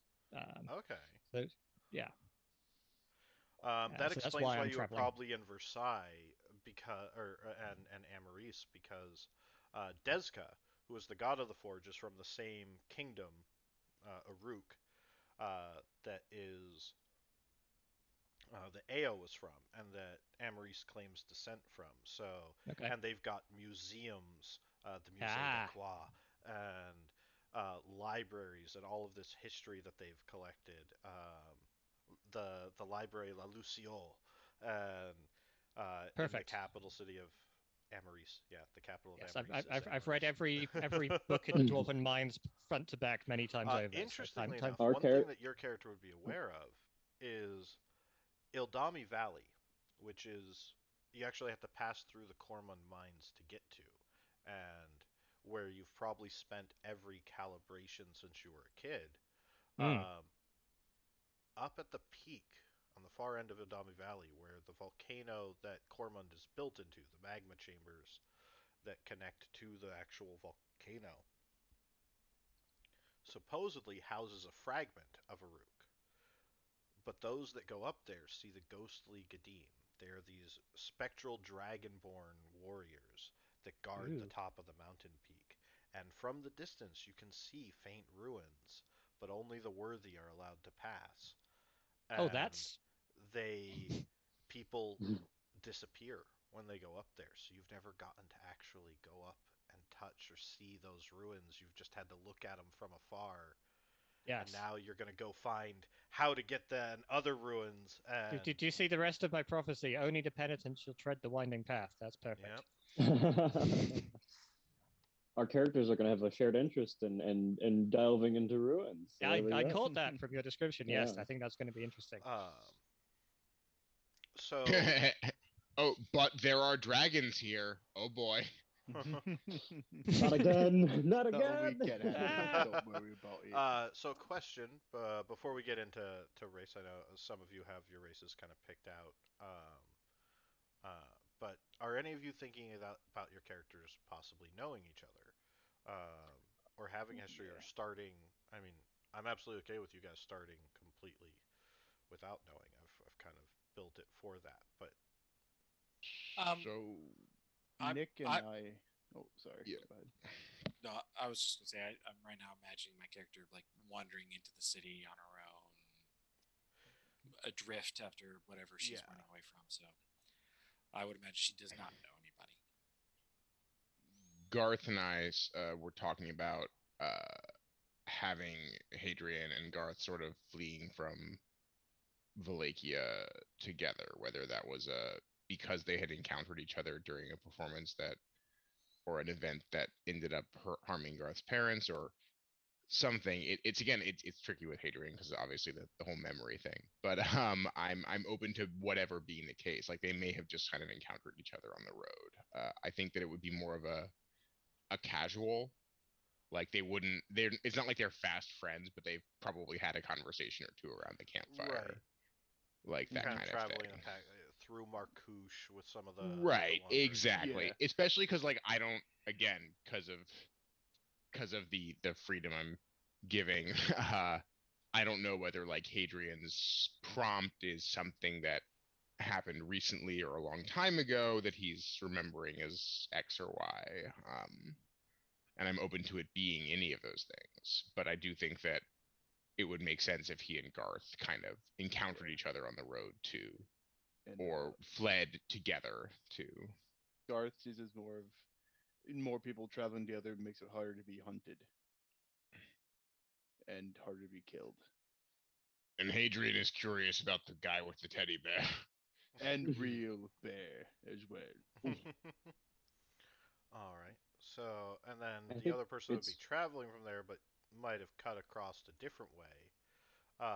Kovac and James, especially if you were kind of traveling through the scavenger lands, James, it's very possible Mhm. the two of you might have bumped into each other and been traveling down from Baldur, kind of coming down that way through Markush and Ameris, um, or have taken a boat from Baldur's Gate around into sort of the coastline of Ameris and been traveling into Versailles because that's kind of the gate town, even though it's not on the coast. Um, if you guys are up for that kind of a way, having spent some time on the boat together, maybe not necessarily friends or contacts, but Aware of each other. yeah. yeah. uh, all right. Uh, uh, what are you guys thinking for your races? I have Because several. there are some changes, and it's sort of like it'd take a while to go over every change to every race, but Yeah. so if So there's ones in mind. here are so the races I'm looking at are not standard races, and I don't know what is or is not available in the setting. But there are several Fey races that I was leaning towards. The Changeling race, the Eladrin race, the Fey Elves, for something similar but slightly different. The Shadar Kai, that's Shadowfell, not the Feywild, but I don't know how that fits in with this. Those are the three I was kind of looking at. So the Shader Kai are very much tied to the Raven Queen and sort of her personal servants that she resurrects and handpicks from the souls of the dead. Eladrin are absolutely there. They tend to be from the Feywild or Jaru. They're sort of the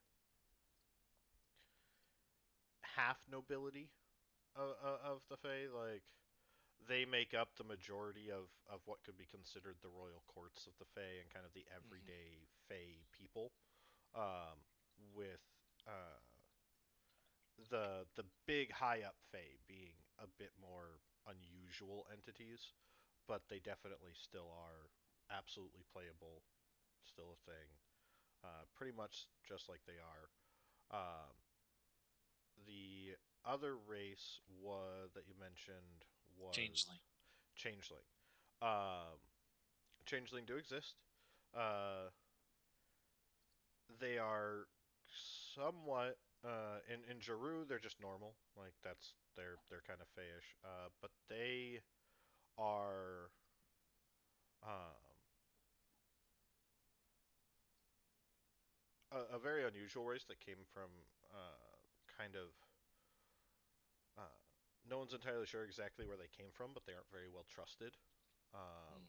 except by Fae, who see them as just natural tricksters and kind of a manifestation of the chaos of the Feywild and dreams and shaping that they see them as a part of it. So those are absolutely playful. Most changelings are bred in Astria and or uh, are free. They have to they supposedly owe a debt to the guild for their existence. At least that's the lore in Astria, and have to kind of work to earn their freedom with the guild. But the guild treasures them because of their ability to infiltrate and change. So it isn't they're like the most trusted but closely guarded secret of the Okay. guild. I think I'm going to go Eladrin. Awesome. Do you know what court you're thinking of? Uh, the seasonal Yeah. stuff, or um, I don't. I did notice that actually. I never noticed this before. I haven't looked at Elijah before this campaign, but whenever you finish your trance, you can actually change your season. I think one of them can. Yeah. No, well, under the trance thing, it says Oh. that Eladrin can change their. Whenever you finish this trance, you can change your season. You can gain 2 proficiencies that you don't have, each one with a weapon or a tool of your choice. Oh. I don't recall that. That could be the new updated Eldrin with the new changes that This they this recently this made. is this is from this is not the what they call the legacy on D&D Beyond. This is the Monsters of the Multiverse book. Version. Yeah, if you don't have access to it, I can share it. No, I do. I do. Yes, everyone, we are using D&D Beyond. Uh, choose your season or roll on the Is Eldrin. it okay if we're using D&D Beyond? Is it okay if you keep my character in there because I do have the I extension that do allows you need to you roll to. directly? Unfortunately, the extension doesn't roll, and there can be some issues with homebrew stuff. So Okay, it does need to be in roll 20, no worries. unfortunately, just to be able to roll. And I guess yeah, you can. It says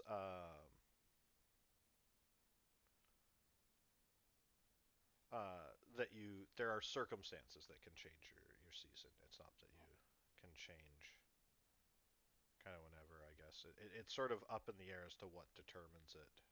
Well, it says whenever you finish this trance, you can change your season. Down under trance. Mhm. You can change your season. You can gain 2 proficiencies that you don't have, each one with a weapon or a tool of your choice. Right. selected. So not skill proficiencies. Yeah. They can become proficient with a weapon or a tool. Yeah, Basically, too. that's totally fine. Okay. But for now, I'm going to say that she is going to be winter. It doesn't matter really until 3rd level too much, but sounds good. All right. So now it's just you guys statting out, talking about your characters. One of the things, if we are able to finish it now, if you guys go to your notes section in Roll20, you'll see each of you has a handout. And I posted a list of about 27 questions. Yeah. Now, you don't have to answer all of those, but I think it'd be helpful if, and give us a little bit of the character if you guys could go over maybe 10 or 15 of them. And kind of just go over them, take a minute to kind of write them down and whatnot, and then we can talk about them a little bit. And then I think we'll just kind of talk about our characters a little bit, Hell and yeah. kind of what we're thinking and what classes we're all going. And also, I'm gonna start since there are going to be 6 of you. I think I'm going to start everyone at level 2. And we'll be doing milestone experience, so you guys will level up at story points.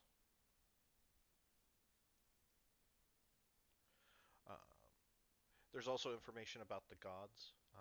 This is a chance to answer, ask me any questions.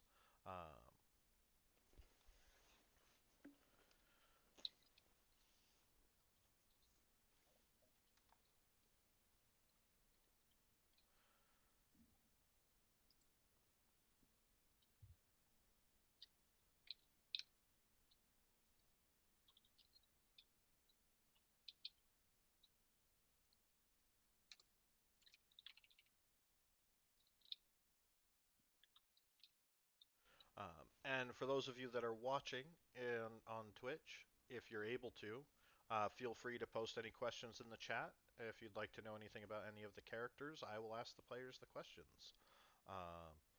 Feel free to chime in.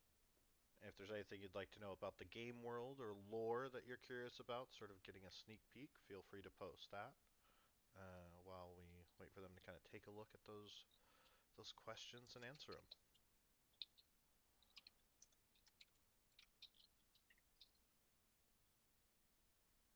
see, for Eladrin, does anybody know offhand? They can live to be over 750. What's like considered teenage or adult? I basically say that Eladrins and elves live basically 10 times the length of humans. So an old human might be 80, an old Eladrin might be 800. Right. Kind of the extent of their lifespan. So if you kind of take, but I would say that they probably reach equivalent maturity around the same time, maybe a little slower. Okay. Might seem teenagerish for a little longer, but Okay. they mostly kind of hit a peak and then stay there for a little bit and then start to age again kind of slowly.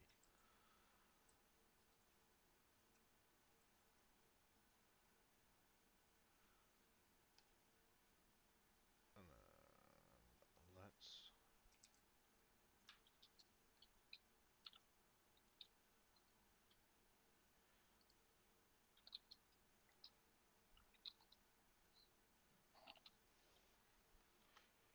And then James. Yes.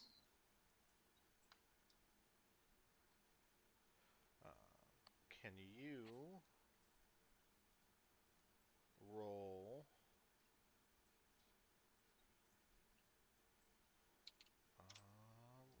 is it? Trying to find the table. Can you roll 3d100?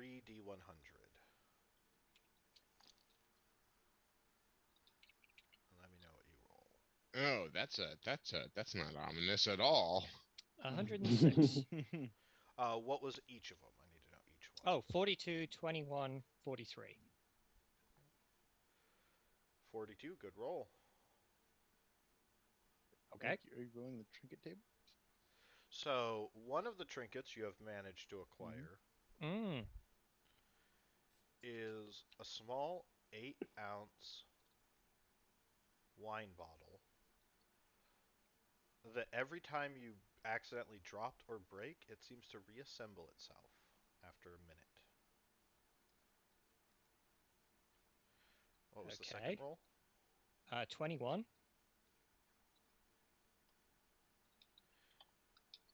You also have a tiny clockwork broken music box that plays a song you dimly remember but cannot place.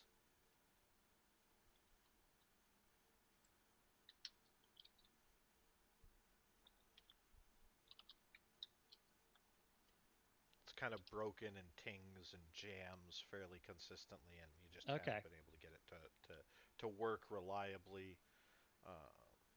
So you've never been able to hear the full song. Excellent. And the last one? Mm-hmm. What was the roll for the last one? 43.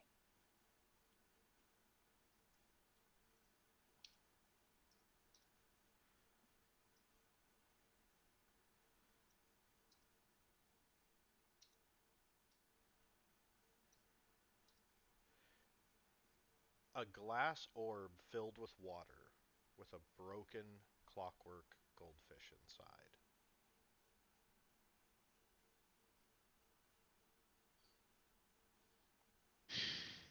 These are fantastic.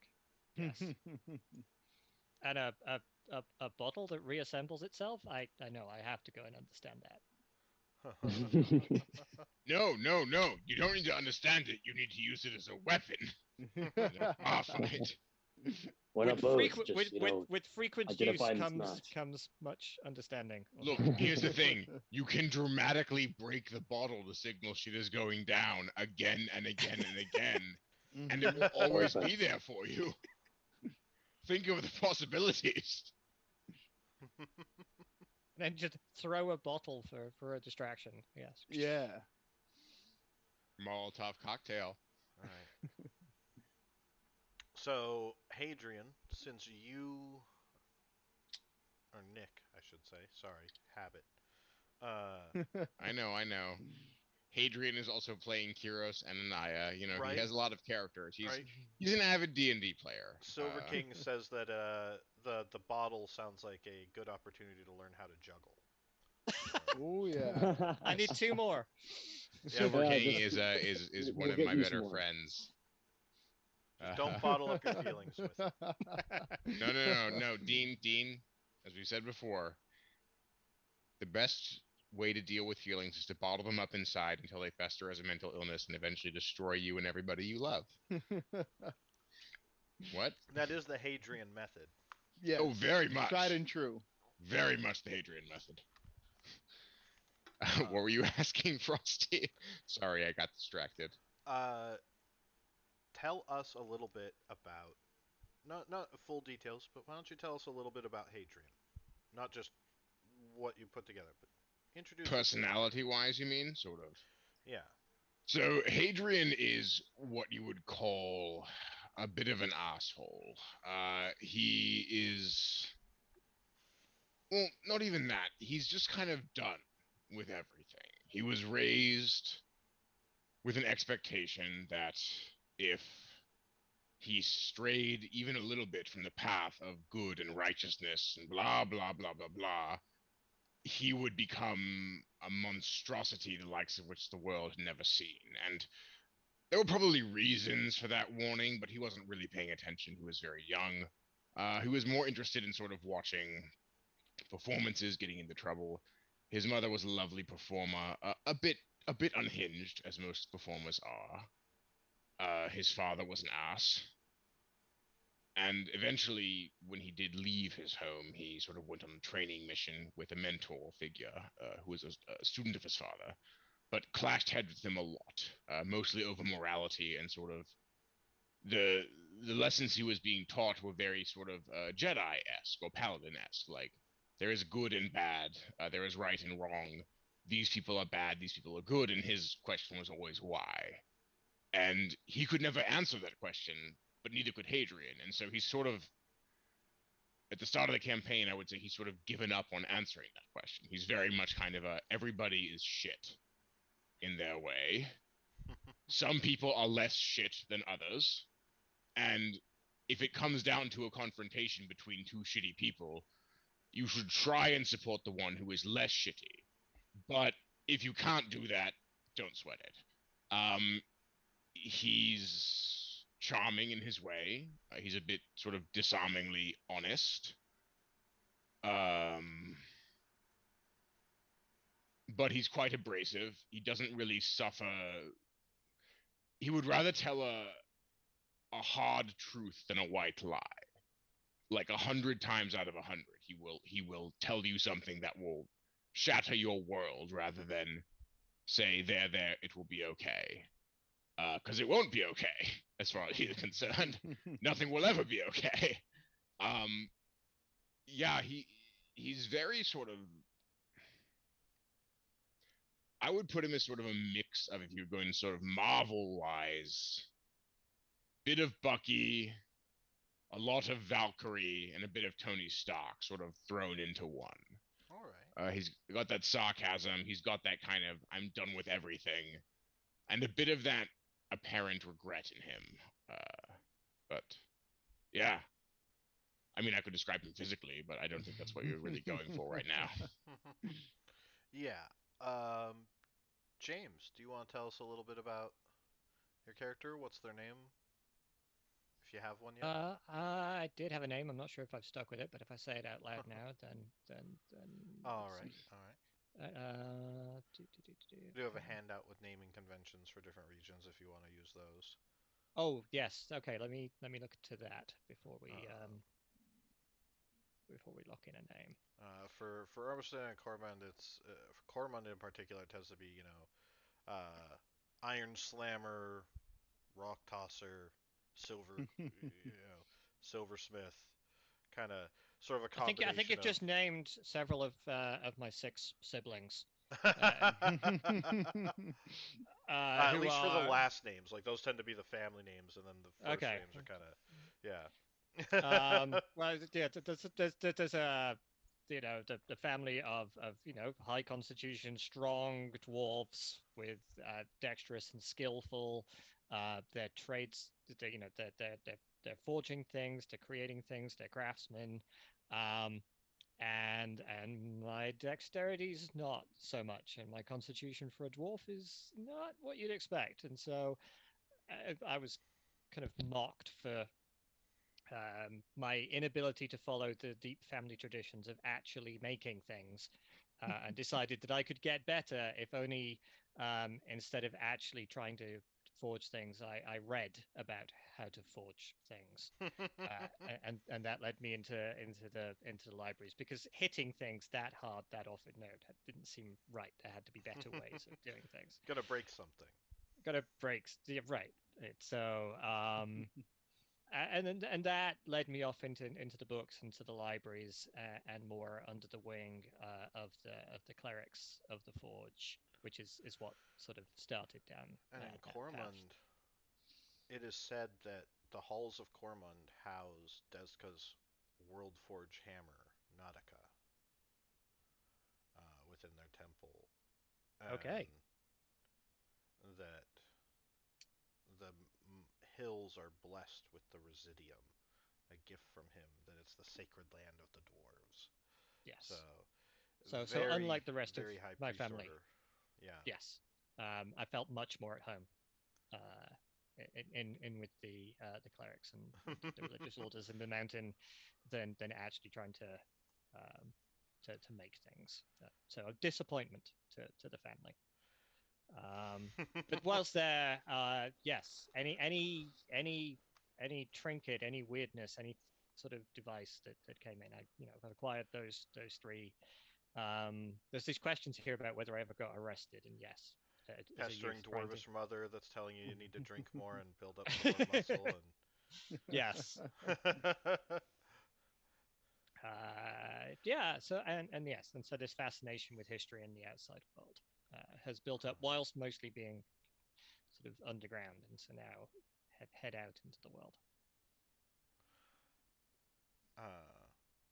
Do you want to tell us a little bit about Garth, Evan?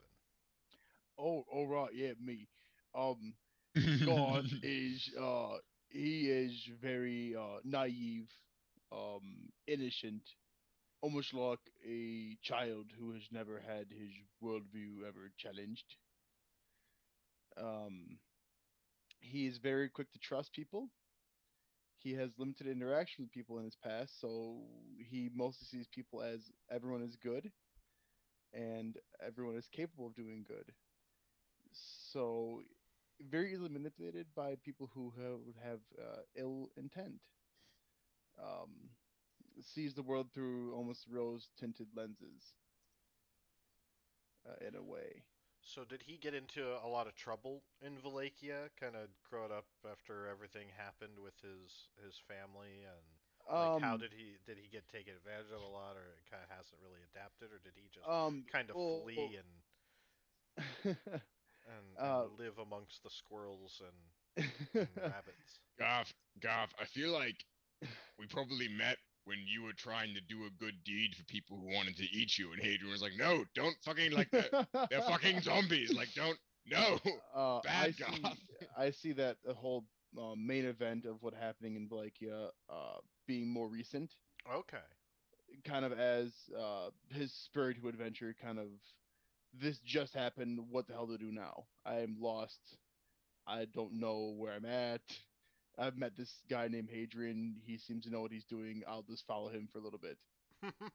Okay, so just kind of lost puppy dog at this point. Yeah, at this point, me and my little bear friend, who I've been raising for a while, Yeah. who is the only one left that I know, Oh, let really, me get you a character sheet for your bear. for sure. But yeah, he is very friendly to animals, loves being out in the wilderness. Is his favorite place to be. Can kick it with some squirrels if he wants to.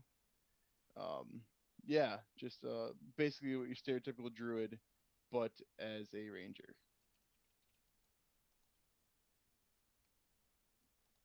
Right. I'm gonna pull up the.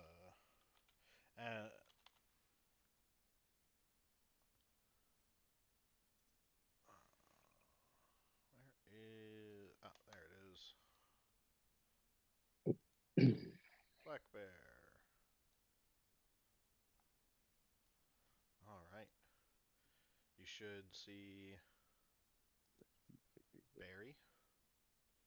There he is. All right. And then let's go to David if you feel ready to tell us a little bit about your character. Well, I don't have a name for her yet. Um, she is quite young. I put her at 23, which I figured would be quite young for an elf. Um, uh, she basically had a role in the death of her parents recently, um, and she has basically fled on her own. She served in a court. I was gonna. One of the things I'm curious about is like the Fae. You said they're a bit like nobility there, right? In Jaru, yeah, yeah. Yeah. So I figured that she And then there's probably the higher Fey courts. okay. Well, she probably served on a court of one of the Fae, like as a courtier or something like that. And her patron, she has an archfey patron. I don't know if that could be the person that she was serving, or if it would be one of the higher courts, maybe that person who they served, or something along those lines. But somewhere along there. Um, and yeah, right now she's just kind of on the run, trying to figure out what to do, and doesn't know, and she's lost and confused and said, "That's pretty much all I've got on her right now." There's more information in that the file you gave, including the details of how she's involved with her parents' death. The only other thing I thought was that she has a brother who's still in the court of the Fae they served, and that Okay. and that and and that's about it. That's all I've got. Sounds good. Kovac, you want to take it away and tell us a little bit about Addis? Yeah, so Addis Nahaz, he was sort of born and raised in this sort of nomadic scavenger Goliath tribe where they were sort of be raised, mostly humans and the like, sort of seeking out this greater power, and he was raised with his sort of mother and father and younger brother, and sort of grew up and sort of immediately gained not only a decent understanding and sort of survival and sort of just natural strength and finesse, but also sort of found himself easily diving into sort of the lore and religion, and sort of almost became like the scholar of his little tribe a little bit. Sort of found it enjoyable just to like find all these different artifacts and be able to like tinker and try and understand what they did, and sort of didn't really take life too seriously.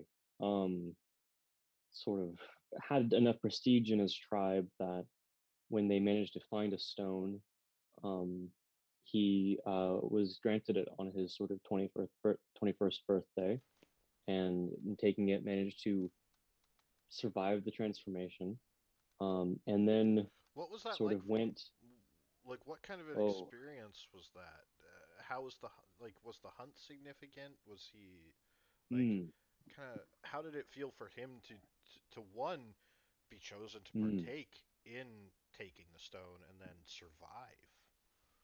yeah, I mean, I think especially at the time, he was in a place of arrogance where it was sort of him being chosen was obvious to him, right? It was of course he's going to be chosen. He was sort of the most eligible candidate in his eyes, even though like he could have done the selfless thing and been like, oh, my brother, he should have it, like, but no, they suggested it and he was just ready to leap straight on it because it was sort of like, oh, this is a greater purpose. This is what I should do.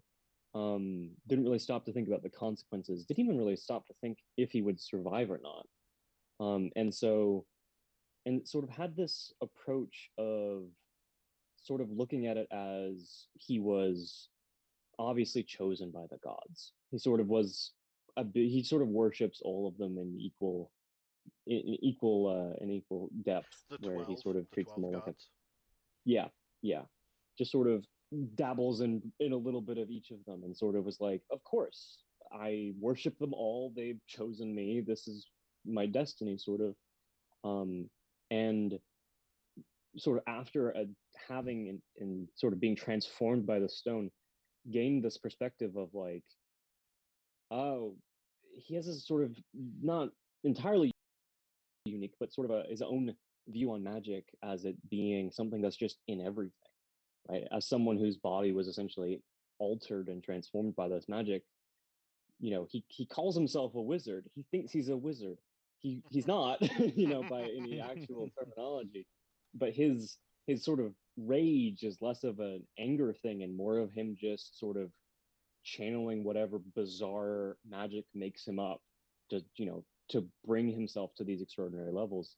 And sort of immediately like realizing that, and in his arrogance sort of found this ancient ruin and sort of went into it to sort of to test his skills, sort of immediately, that like right of like, oh, I've done this thing, I'm immediately going to jump into another thing because this is my purpose, this is what I was meant to do. And then proceeded to stumble upon a red dragon's lair, in which he tried to sneak around, failed miserably, was caught. The dragon basically burned him nearly to death, and then collapsed the sort of ruins he was in around him and flew off to then burn down the surrounding area as well.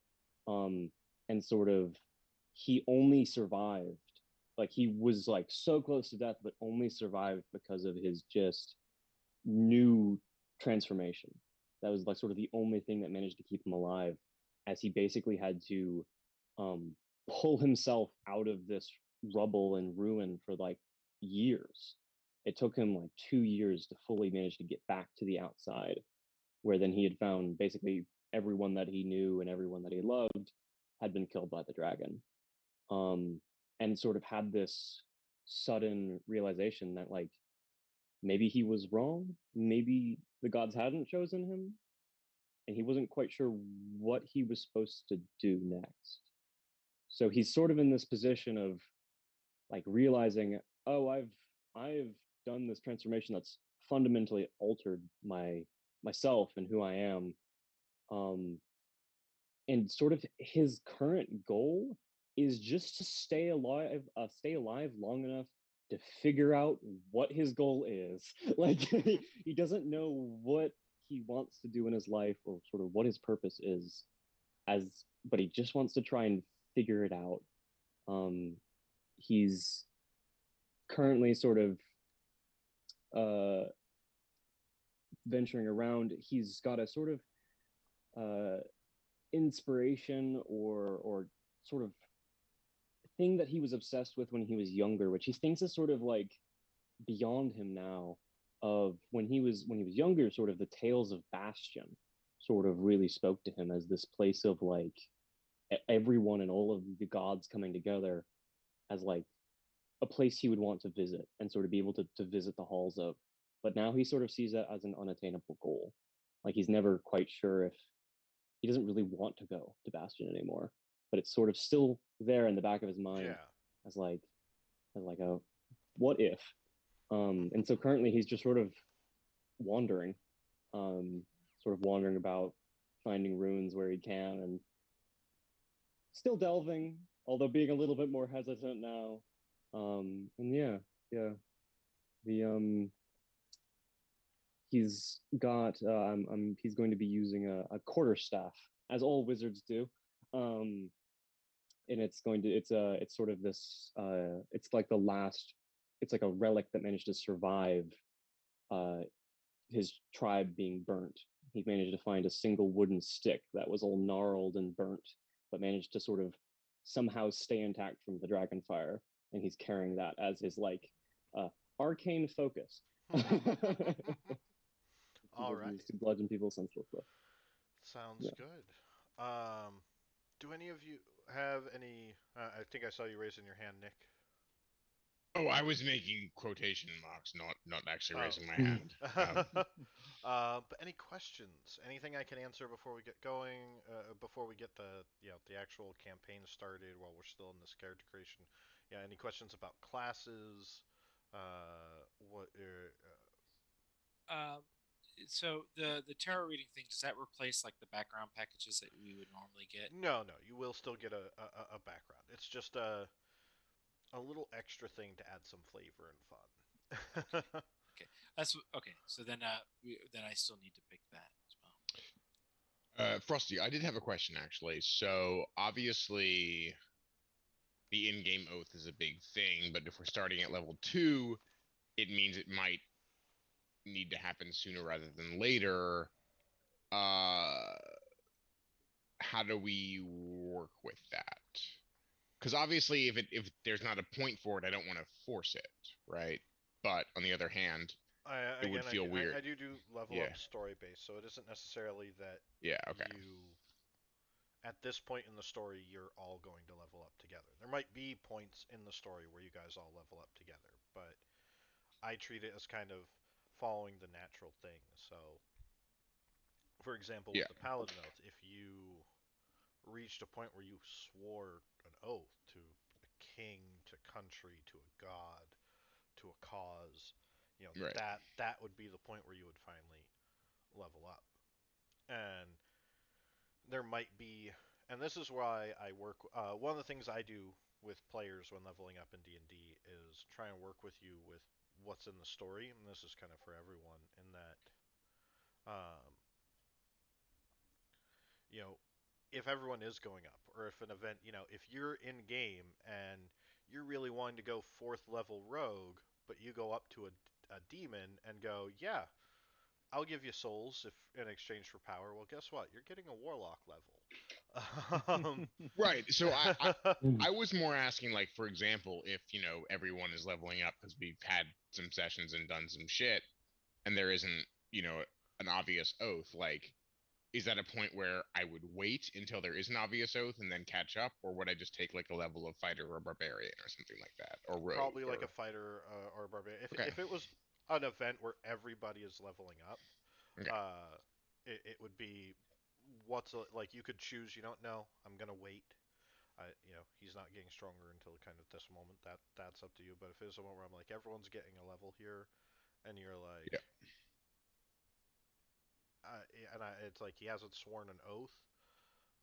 He hasn't done kind of that story event. Then it might go, you know, fighter, divine soul, depending on what he is. I know you're going ASMR, um, yeah, and that's why I generally tell people don't plan too much of your build because I like to really make the right, skill like how you develop reflective of where the story goes.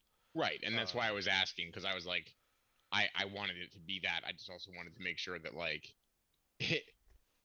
if an oath swearing wasn't happening until people were level 4 or something, am I going to be level 2 until that time, or is it that? I mean, you could you could Yeah, you could choose to. I mean, I'm gonna try and create the moments. Like if you're telling me, you really want to go totem barbarian, I'm gonna try and give you right, a moment where you can go totem. But it might also be like in the other Endara game with Evan, he had wanted to go bear totem, right, and nothing happened. Yeah, but he ended up wrestling a wolf with his bare hands in the middle of the woods, and then encountering like a god of the wolves and fighting the dire wolf alpha of the pack to leader of the pack and overcame the battle on his own.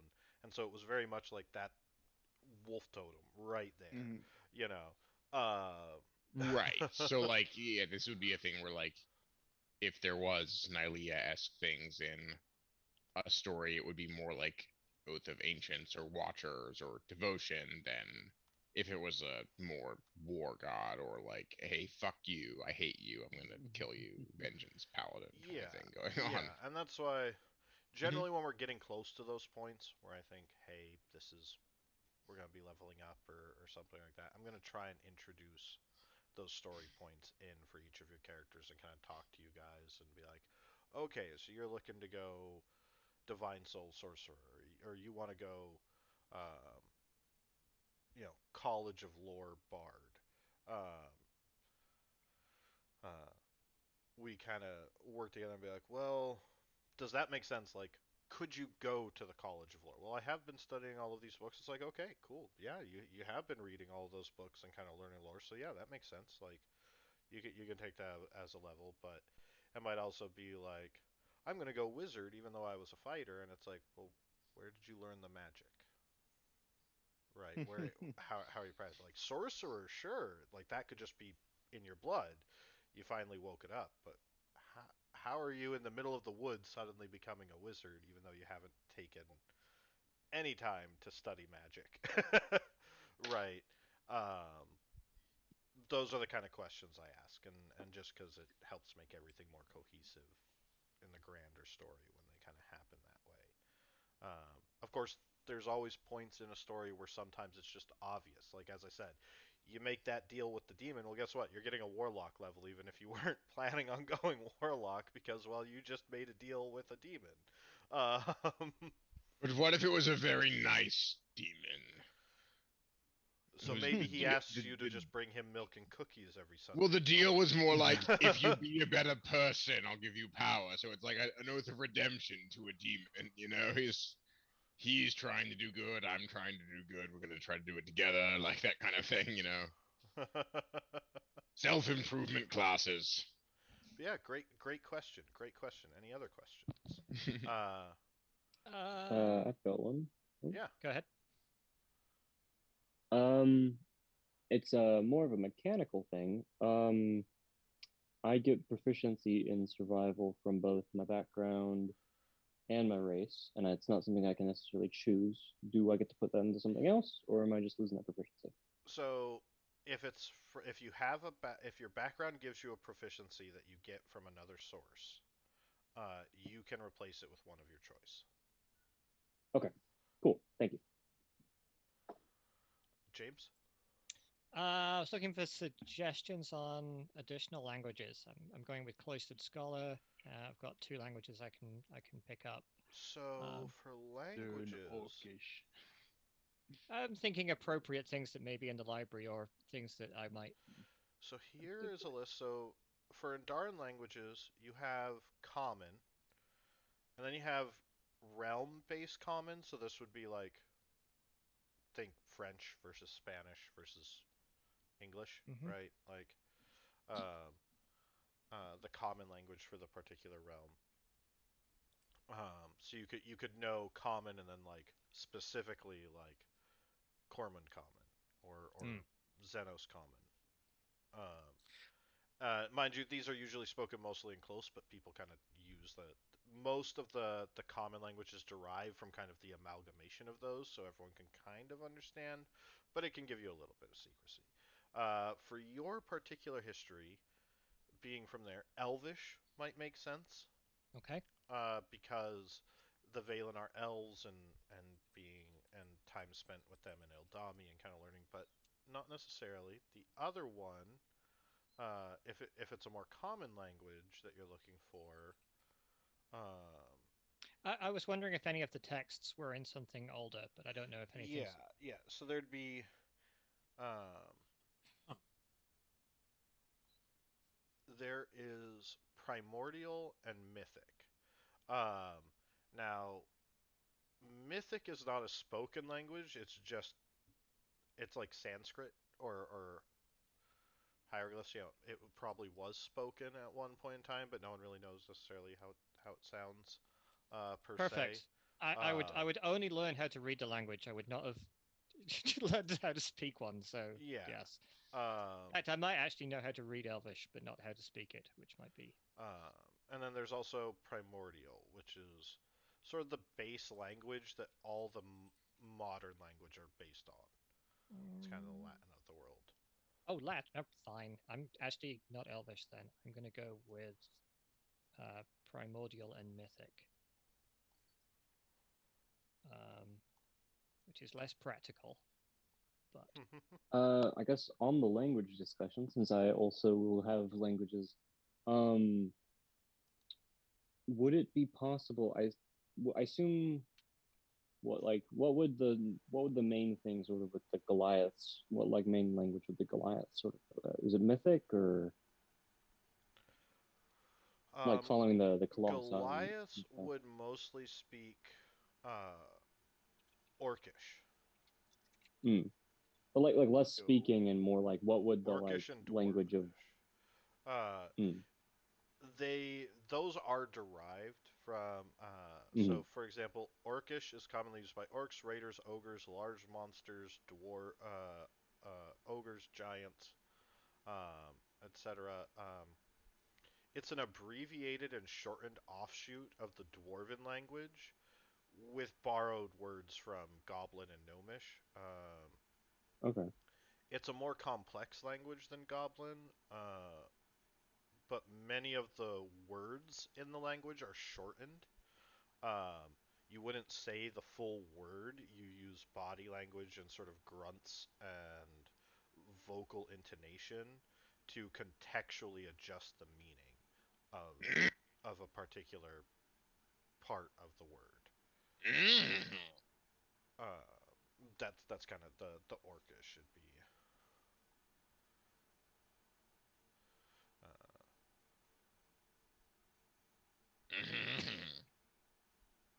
And would it make more sense for in like the ruins and stuff?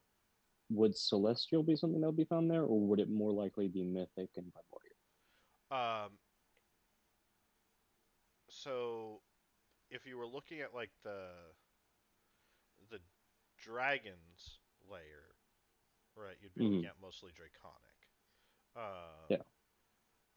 or primordial or mythic, depending on how old the ruins were.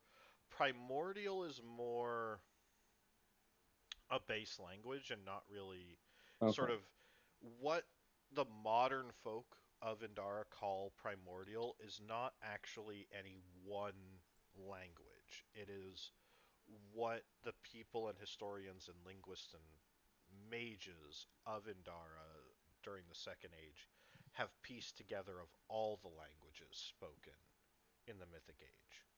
Um,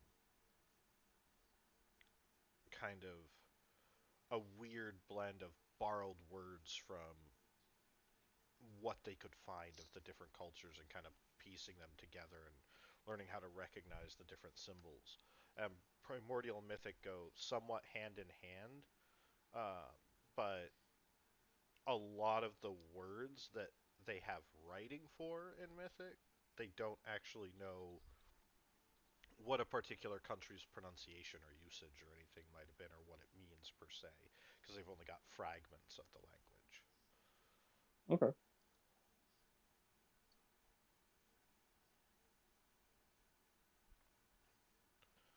All right. Any other questions? Uh, yeah. Since we were talking about languages, I assumed Sylvan would be the Yes. language Yeah. of, and not Elvish. Um, certainly it would make sense for Elvish there to is be no like a Elvish, but derivative of. right. But since I'm basically from the Fey type country, Yeah. because from what it sounds like, this is much closer to the like a part of the Feywild in the setting It versus has like pockets that open up. Like it isn't fully the Feywild, but there's so many ley line crossings and little nexuses that act as natural gates that open and close and kind of pop open that the Fae have kind of come in. And there's a few areas in Jaru where that barrier is kind of broken down and it kind of sits between both planes of existence consistently. And those can be dangerous because with how the planar magic in Endara works is if you think of Endara as the main planet and the Shadowfell and the Feywild as sort of reflections of it that are orbiting it, mhm, the Feywild will pass through. Sort of if you think of the two of them as kind of figure eighting around Indara, right? They line up, and the material plane and the Feywild, or the material plane and the Shadowfell, will overlap from time to time, fairly regularly. Um, it's a fairly predictable process. Uh, but as Indara orbits its star, it passes through the other planes, the elemental planes, and the outer planes and inner planes. Um, the areas controlled by them, and those are on their own orbits, basically. And what happens is if the Feywild and the material plane, or the Shadowfell and the material plane, and the plane of fire all line up, those gates that once led to the Feywild now lead to the yeah, plane of fire. But they only open back up when that alignment happens again. So if you're in that spot and end up in the plane of dreams, it could be years before that gate back opens up because of just how all of the things align. I do actually have a map for it. I will put you guys on so you can kind of see.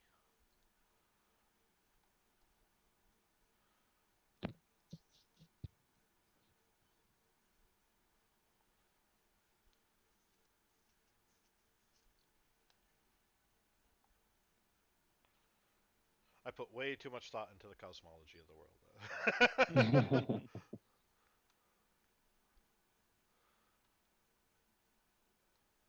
But you can see the different orbits that the different planes have.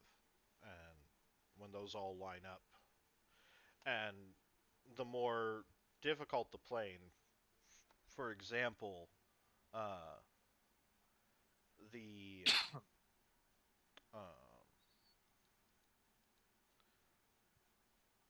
the plane of Acheron, for example, has to line up with Avernus and the Feywild or the Shadowfell and the material plane all at the same time for the natural gate to open.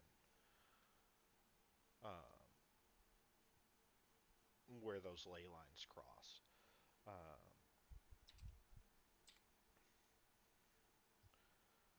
So if you don't have planar magic transportation, it can be really dangerous to go. And that's actually in the lore. The calibrations are times supposedly when the Feywild and Shadowfell both line up with the material plane for that entire 5-day period, and they're at the peaks of the orbit, or the perihelions or whatever the full the farthest it extends to either side. I can never remember the term for it. But the winter calibration is more like Halloween, where during the winter calibration, it's said that the monsters and ghouls and demons from the other planes can creep into the world. And that if you ever find yourself, like, there's no sun in the sky for 5 days. And if you ever find yourself in complete darkness, it's said that you'll be transported to Labyrinthia or the Hell Plane, where all the demons are, and be gone forever. So everyone wears masks and dresses up and lights candles and lanterns and has this huge kind of festival of lights to illuminate everywhere, and kind of create this celebration, because there's this sort of, no one really knows who is or isn't a ghost. That's the play of it. So that, because if the demons or monsters figure out that you're not one of them, they'll take you away. Um, Whereas the summer calibration is like, that's when, like, the pucks and satyrs and everything are coming out and partying, and the plants are blooming, and everything's a celebration of life and the summer and the new year and new beginnings. And you guys are starting the game during the summer calibration. Um, we'll actually be starting on the first day of the calibration, but I think that's pretty much it. Does anyone else have any other questions? Or, because I think this is a good place to call it. You guys have time to finish up your characters, and then we'll be getting started with our first session starting next week. Okay. So Frosty Kyle said he's sorry he couldn't make it today, but he will be on to make a character with you before session next week and to do his tarot reading and everything like that. So. All right. Yeah, I will have, if you can, while you're chatting with him, I can also message him after. Have him watch the video. I'm gonna put it up Yep. on Twitch and YouTube.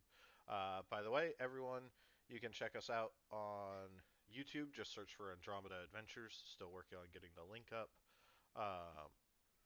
And you'll be able to watch us. And each episode every Thursday at 6:30 p.m. Pacific time. Each session will be about 3+ hours. Once we hit the 3-hour mark, it's really just about finding a good stopping point, and we really hope that you'll come along and join us. Even if you join us for the beginning and then sneak away to go watch Critical Role, that's okay. We don't blame you. Uh, but all right. Thank you, everyone, for tuning in and watching us on our first official stream. And thank you, James, Evan, David, Kovac, Nick, and Sir not appearing in this film, Kyle, for making this possible. And we'll see you next week. Awesome.